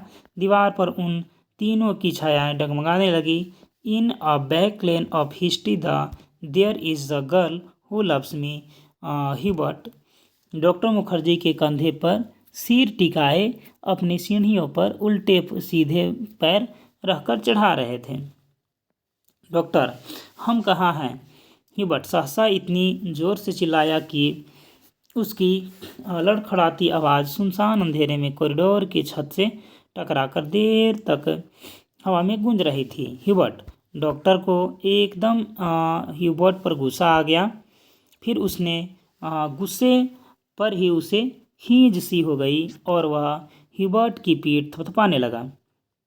अपनी आंखें डॉक्टर पर गड़ा दी। उसने उनमें एक भयभीत बच्चे सी कातरता झलक रही थी, मानो डॉक्टर के चेहरे से वह किसी प्रश्न का उत्तर पा लेना चाहता हो। ह्यूबर्ट के कमरे में पहुंचकर डॉक्टर ने उसे बिस्तरे पर लिटा दिया। ह्यूबर्ट ने बिना किसी विरोध के चुपचाप जूते मोजे उतरवा दिए। जब डॉक्टर ह्यूबर्ट की टाई उतारने लगा तो ह्यूबर्ट अपनी कूहनी के सहारे उठा। कुछ देर तक डॉक्टर को आंखें फड़फड़ाते हुए आंखें फाड़ते हुए घूरता रहा, फिर धीरे से उसका हाथ पकड़ लिया। ठीक है, चल आगे है कि डॉक्टर, क्या मैं मर जाऊंगा? कैसी बात करते ह्यूबर्ट? डॉक्टर के हाथ जोड़कर धीरे से ह्यूबर्ट का सिर तकिए पर टिका दिया। Good night Hubert. Good night doctor. Hubert ने करवट बदल लिया। गुड नाइट ह्यूबर्ट, लतिका का स्वर जो है वो सुनाई दिया, किंतु ह्यूबर्ट ने कोई उत्तर नहीं दिया। करवट बदलते ही उसने नींद आ गई थी। कॉरिडोर में वापस आकर डॉक्टर मुखर्जी रेलिंग के सामने खड़े हो गए थे। हवा के तेज झोंकों से आवाज में फैली बादलों की परतें जब कभी इकट्ठी हो जाती, तब उनके पीछे से चांदनी बुझती हुई आग की धुएं सी आसपास की पहाड़ियों पर फैल जाती थी। आपको मिस्टर ह्यूबर्ट कहाँ मिले? लतिका कॉरिडोर के दूसरे कोने में रेलिंग पर झुकी हुई थी। क्लब के बार में इन्होंने देखा था। मैं न पहुंचता तो न जाने कब तक बैठे रहते। डॉक्टर मुखर्जी ने सिगरेट जलाई। उन्हें अभी 1-2 मरीज के घर जाना था। कुछ देर तक उन्हें टाल देने के इरादे से वह कॉरिडोर में खड़े रहे। नीचे अपने क्वार्टर में बैठा हुआ कर्मेदोन साउथ ऑर्गन पर कोई पुरानी फिल्म धुन बजा रहा था। आज दिन भर बादल छाए रहे, लेकिन खुलकर बारिश नहीं हुई। क्रिसमस तब शायद मौसम ऐसा ही रहेगा। कुछ देर तक दोनों चुपचाप खड़े रहे। कॉन्वेंट स्कूल के बाहर फैले लॉन में झिंगुरों का अनवरत स्वर चारों ओर फैली निस्तब्धता को और भी अधिक घना बना रहा था। कभी कभी ऊपर मोटर रोड पर किसी कुत्ते की गिरियाहट सुनाई पड़ जाती थी। डॉक्टर, कल रात अपने मिस्टर ह्यूबर्ट से कुछ कहा था मेरे बारे में, वही जो सब लोग जानते हैं, और ह्यूबर्ट जिसे जानना चाहता था नहीं जानना चाहता था। डॉक्टर ने लतिका की ओर देखा। वह जड़ता अविचलित रेलिंग पर झुकी हुई थी। ठीक है, वैसे हम सबकी अपनी अपनी जिद होती है। कोई छोड़ देता है, कोई आखिर तक उससे चिपका रहता है। डॉक्टर मुखर्जी अंधेरे में मुस्कुराए। उनकी मुस्कुराहट में सूखा सा विरक्त का भाव था। कभी कभी मैं सोचता हूँ कि मिस लतिका, किसी चीज़ को न जानना यदि गलत है तो जानबूझकर न भूल पाना, हमेशा झोंक की तरह उससे चिपटे रहना, ये भी गलत है। बर्मा से आए हुए मेरी पत्नी की मृत्यु हुई थी। मुझे अपनी ज़िंदगी बेकार सी लगी थी। आज इस बात को अरसा गुजर गया और जैसे आप देखती हैं मैं जी रहा हूँ। उम्मीद है कि काफ़ी अरसा और जीऊँगा। ज़िंदगी काफ़ी दिलचस्पी लगती है, और यदि उम्र की मजबूती न होती तो शायद मैं दूसरी शादी करने में भी नहीं सकता। इसके बावजूद कौन कह सकता है कि मैं अपनी पत्नी से प्रेम नहीं करता? आज भी करता हूँ। लेकिन डॉक्टर, लतिका का गला रूंध आया था। क्या मिस लतिका? डॉक्टर, सब कुछ होने के बावजूद वह क्या चीज़ जो हमें जलाए चलती है। हम रुकते हैं तो भी अपने रेले में वह हमें घसीट ले जाती है। लतिका को लगा कि वह जो कहना चाह रही है कह नहीं पा रही है, जैसे अंधेरे में कुछ खो गया है जो मिल नहीं पा रहा, शायद कभी नहीं मिल पाएगा। यह तो आपको फादर एलमंड की बात बता सकेंगे मिस लतिका। डॉक्टर की खोखली हंसी में उनका पुराना सनकीपन उभर आया था। अच्छा, चलता हूँ मिस लतिका, मुझे काफ़ी देर हो गई। डॉक्टर ने दिया सलाई जलाकर घड़ी को देखा। Good night miss Latika. Good night doctor. Doctor के जाने पर लतिका कुछ देर तक अंधेरे में रेलिंग से सटी खड़ी रही। हवा चलने से कॉरिडोर में जमा हुआ कुहर सिहर उठता था। शाम को सामान बांधते हुए लड़कियों ने अपने अपने कमरे के सामने जो पुरानी कॉपियाँ, अखबारों की रद्दी के ढेर लगा दिए थे, वे सब अंधेरे कॉरिडोर में हवा के झोंकों से इधर उधर बिखरने लगे थे। लतिका ने लैंप उठाया और कमरे की ओर जाने लगी। कॉरिडोर में चलते हुए उसने देखा जूली के कमरे में प्रकाश की एक पतली रेखा दरवाजे की बाहर खींच आई है। लतिका को कुछ याद आया। वह कुछ क्षणों तक सांस रोके जूली के कमरे के बाहर खड़ी रही। कुछ देर बाद उसने दरवाज़ा खटखटाया, फिर भीतर से कोई आवाज़ नहीं आई। लतिका ने दबे हाथों से हल्का सा धक्का दिया। दरवाज़ा खुल गया। जूली लैंप बुझाना भूल गई थी। लतिका धीरे धीरे जूली के पलंग के पास चली आई। जूली का सोता हुआ चेहरा लैंप के फीके आलोक में पीला सा दिखाई रहा था। लतिका ने अपनी जेब से वही नीला लिफाफा निकाला और उसे धीरे से जूली के तकिए के नीचे दबाकर रख दिया। अब हम लोग इस चैप्टर संबंधित MCQ करेंगे। तो बताना है कि निर्मल वर्मा का जन्म कब हुआ था। तो 1929 में निर्मल वर्मा का जन्म हुआ था, यानी कि ऑप्शन नंबर सी। आगे है दूसरा सवाल कि निर्मल वर्मा प्रारंभ में किस पेशे से जुड़े हुए थे। किस पेशे से जुड़े हुए थे, तो अध्ययन से। निर्मल वर्मा किस विश्वविद्यालय से स्नातक की उत्तीर्णता प्राप्त की थी। ठीक है, किस विद्यालय, दिल्ली विश्वविद्यालय से। आगे है कि निर्मल वर्मा किस वर्ष के स्नातकोत्तर थे। ठीक है, किस विषय के थे, तो इतिहास के। निर्मल वर्मा का पहला कहानी संग्रह किस ईस्वी में प्रकाशित हुआ था। तो निर्मल वर्मा का पहला कहानी संग्रह जो है वो 1960 प्रकाशित हुआ था। निर्मल वर्मा का पहला कहानी संग्रह कौन था। ठीक है, तो निर्मल वर्मा का पहला कहानी संग्रह था परिंदे। आगे इसके बाद है कि निर्मल वर्मा के प्रथम कहानी संग्रह में कुल कितनी कहानियाँ थीं। तो 7 कहानियाँ थीं। निर्मल वर्मा की विदेशी पृष्ठभूमि में लिखी गई कहानियाँ में से किस अंतराल में लिखा गया था। किस अंतराल में लिखा गया था, तो 64 से 83 के बीच। निर्मल वर्मा के उस कहानी संग्रह में किसी एक नाम बतावें जिनमें से प्रवासीपन का फुट मिलता है। किसमें प्रवासीपन का फुट मिलता है, तो कब्बे और काला पानी में। निर्मल वर्मा की कहानियों के पात्र अवसाद में जीते हैं। पथिक कहानी किसी एक पात्र का नाम बताना है। ठीक है, तो वह है लतिका। परिंदे कहानी में लतिका से प्रेम का इजहार किस पात्र ने किया था, तो मिस्टर हिबोट ने। आगे है इसके बाद कि मेजर ग्रीस नेगी किससे प्रेम करता था। तो मेजर ग्रीस नेगी जो था वह लतिका से, मेजर ग्रीस नेगी जो है उससे बताना है कि वह किससे प्रेम करता था। ठीक है, इसका आंसर आप कमेंट बॉक्स में जरूर दीजिए। आगे है कि मिस वुड किस स्कूल की प्रिंसिपल थी। ठीक है, तो किस स्कूल के, तो कन्वेंट स्कूल के वह जो थी वो प्रिंसिपल थी। आगे इसके बाद है कि मिस्टर हिबोट किस विषय के शिक्षक थे। मिस्टर हिबोट जो थे वह किस विषय के वह शिक्षक थे, तो वो थे वाद्य संगीत के शिक्षक।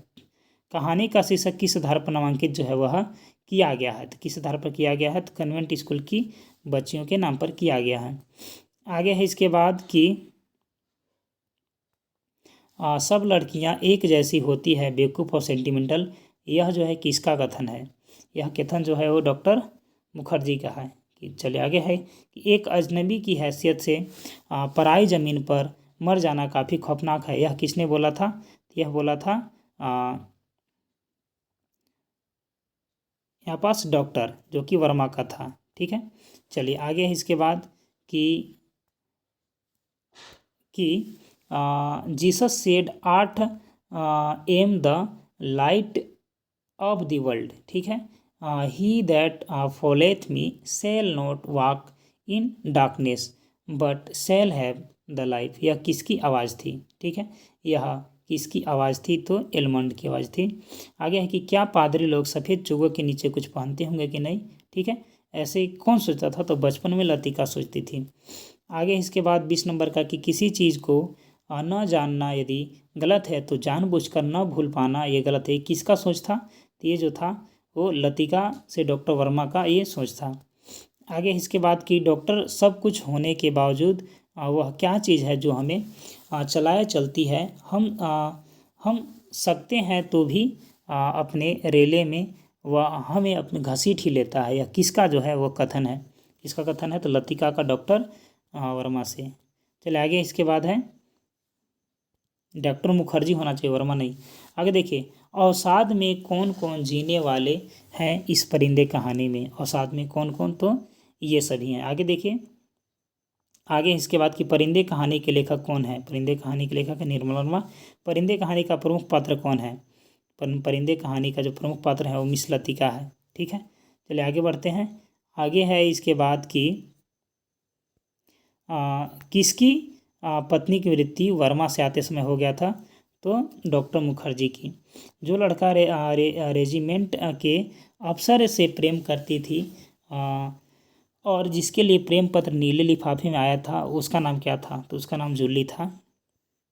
फिर आगे है कि अजनबीपन से त्रस्त इस कहानी के पात्र का नाम क्या है जो अजनबी है? तो वह है दोस्तों डॉक्टर मुखर्जी। आगे है कि मैन इंटर ऑफ कुमाऊँ किसका नाम रखा गया था? मैन इंटर ऑफ कुमाऊँ किसका नाम रखा गया था? तो मिस लतिका का। आगे है इसके बाद कि संभवतः मिस वुड मुझसे मोहब्बत करती है, यह कथन किसका है? तो यह कथन है यहाँ पास डॉक्टर मुखर्जी का। आई लव द स्नोफॉल, यह कथन किसका है? तो मिस लतिका का यह कथन है। जूली के लिए आया नीला लिफाफा उस तकिए के नीचे रख आया था, कौन? तो मिस लतिका। लतिका के लिए प्रेम पत्र किसने भेजा था? तो मिस्टर ह्यूबर्ट ने। आगे है इसके बाद कि in the back lane of the city fair is a girl who loves मी, कौन बोलता था? तो मिस्टर ह्यूबर्ट। मिस्टर ह्यूबर्ट को क्या आशंका बार बार सताती थी? क्या सताता था इन्हीं को? तो वह मर जाएगा ये सोचता था बार बार।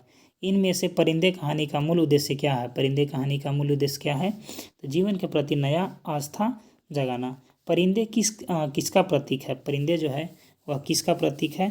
तो मिस लतिका का, मिस्टर ह्यूबर्ट का, मिस्टर मुखर्जी का, तो सभी का, तो सभी का। आगे है कि हॉस्टल की लड़कियों में किसकी कामचोरी के किस्से मशहूर थे? ठीक है, तो करीमुद्दीन का।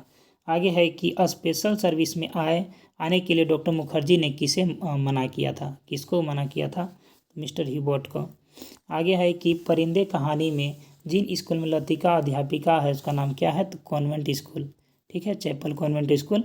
आगे है कि क्या मैं किसी खुसट बुढ़िया जैसी है? तो यह सोच किसका था? तो मिस लतिका का था। धूप में चमकती बारिश की बूंद किन पेड़ों की भीगी शाखाओं से टपक रही थी? ठीक है, तो पेड़ का नाम बताना है, तो यह है वीपिंग बिलो। चलिए आगे है कि मेरी जिंदगी के कुछ खूबसूरत प्रेम प्रसंग कमबख्श नींद के कारण अधूरा रह गया, कौन बोला था? तो ये बोला था डॉक्टर मुखर्जी। आगे है इसके बाद कि निम्नलिखित उपन्यास में से कौन सा उपन्यास निर्मल वर्मा द्वारा लिखा गया है? तो कौन सा उपन्यास जो है वो निर्मल वर्मा द्वारा लिखा गया है? तो वे दिन और एक चिढ़ता सुख और परिंदे, यानी कि 1 मिनट। परिंदे तो कहानी है, यानी कि ए और बी दोनों क्या है? उपन्यास है, यानी कि ऑप्शन नंबर जो डी है इसका वो सही हो जाएगा। तो चलिए मिलते हैं हम लोग वापसी कहानी के साथ, तब तक के लिए धन्यवाद।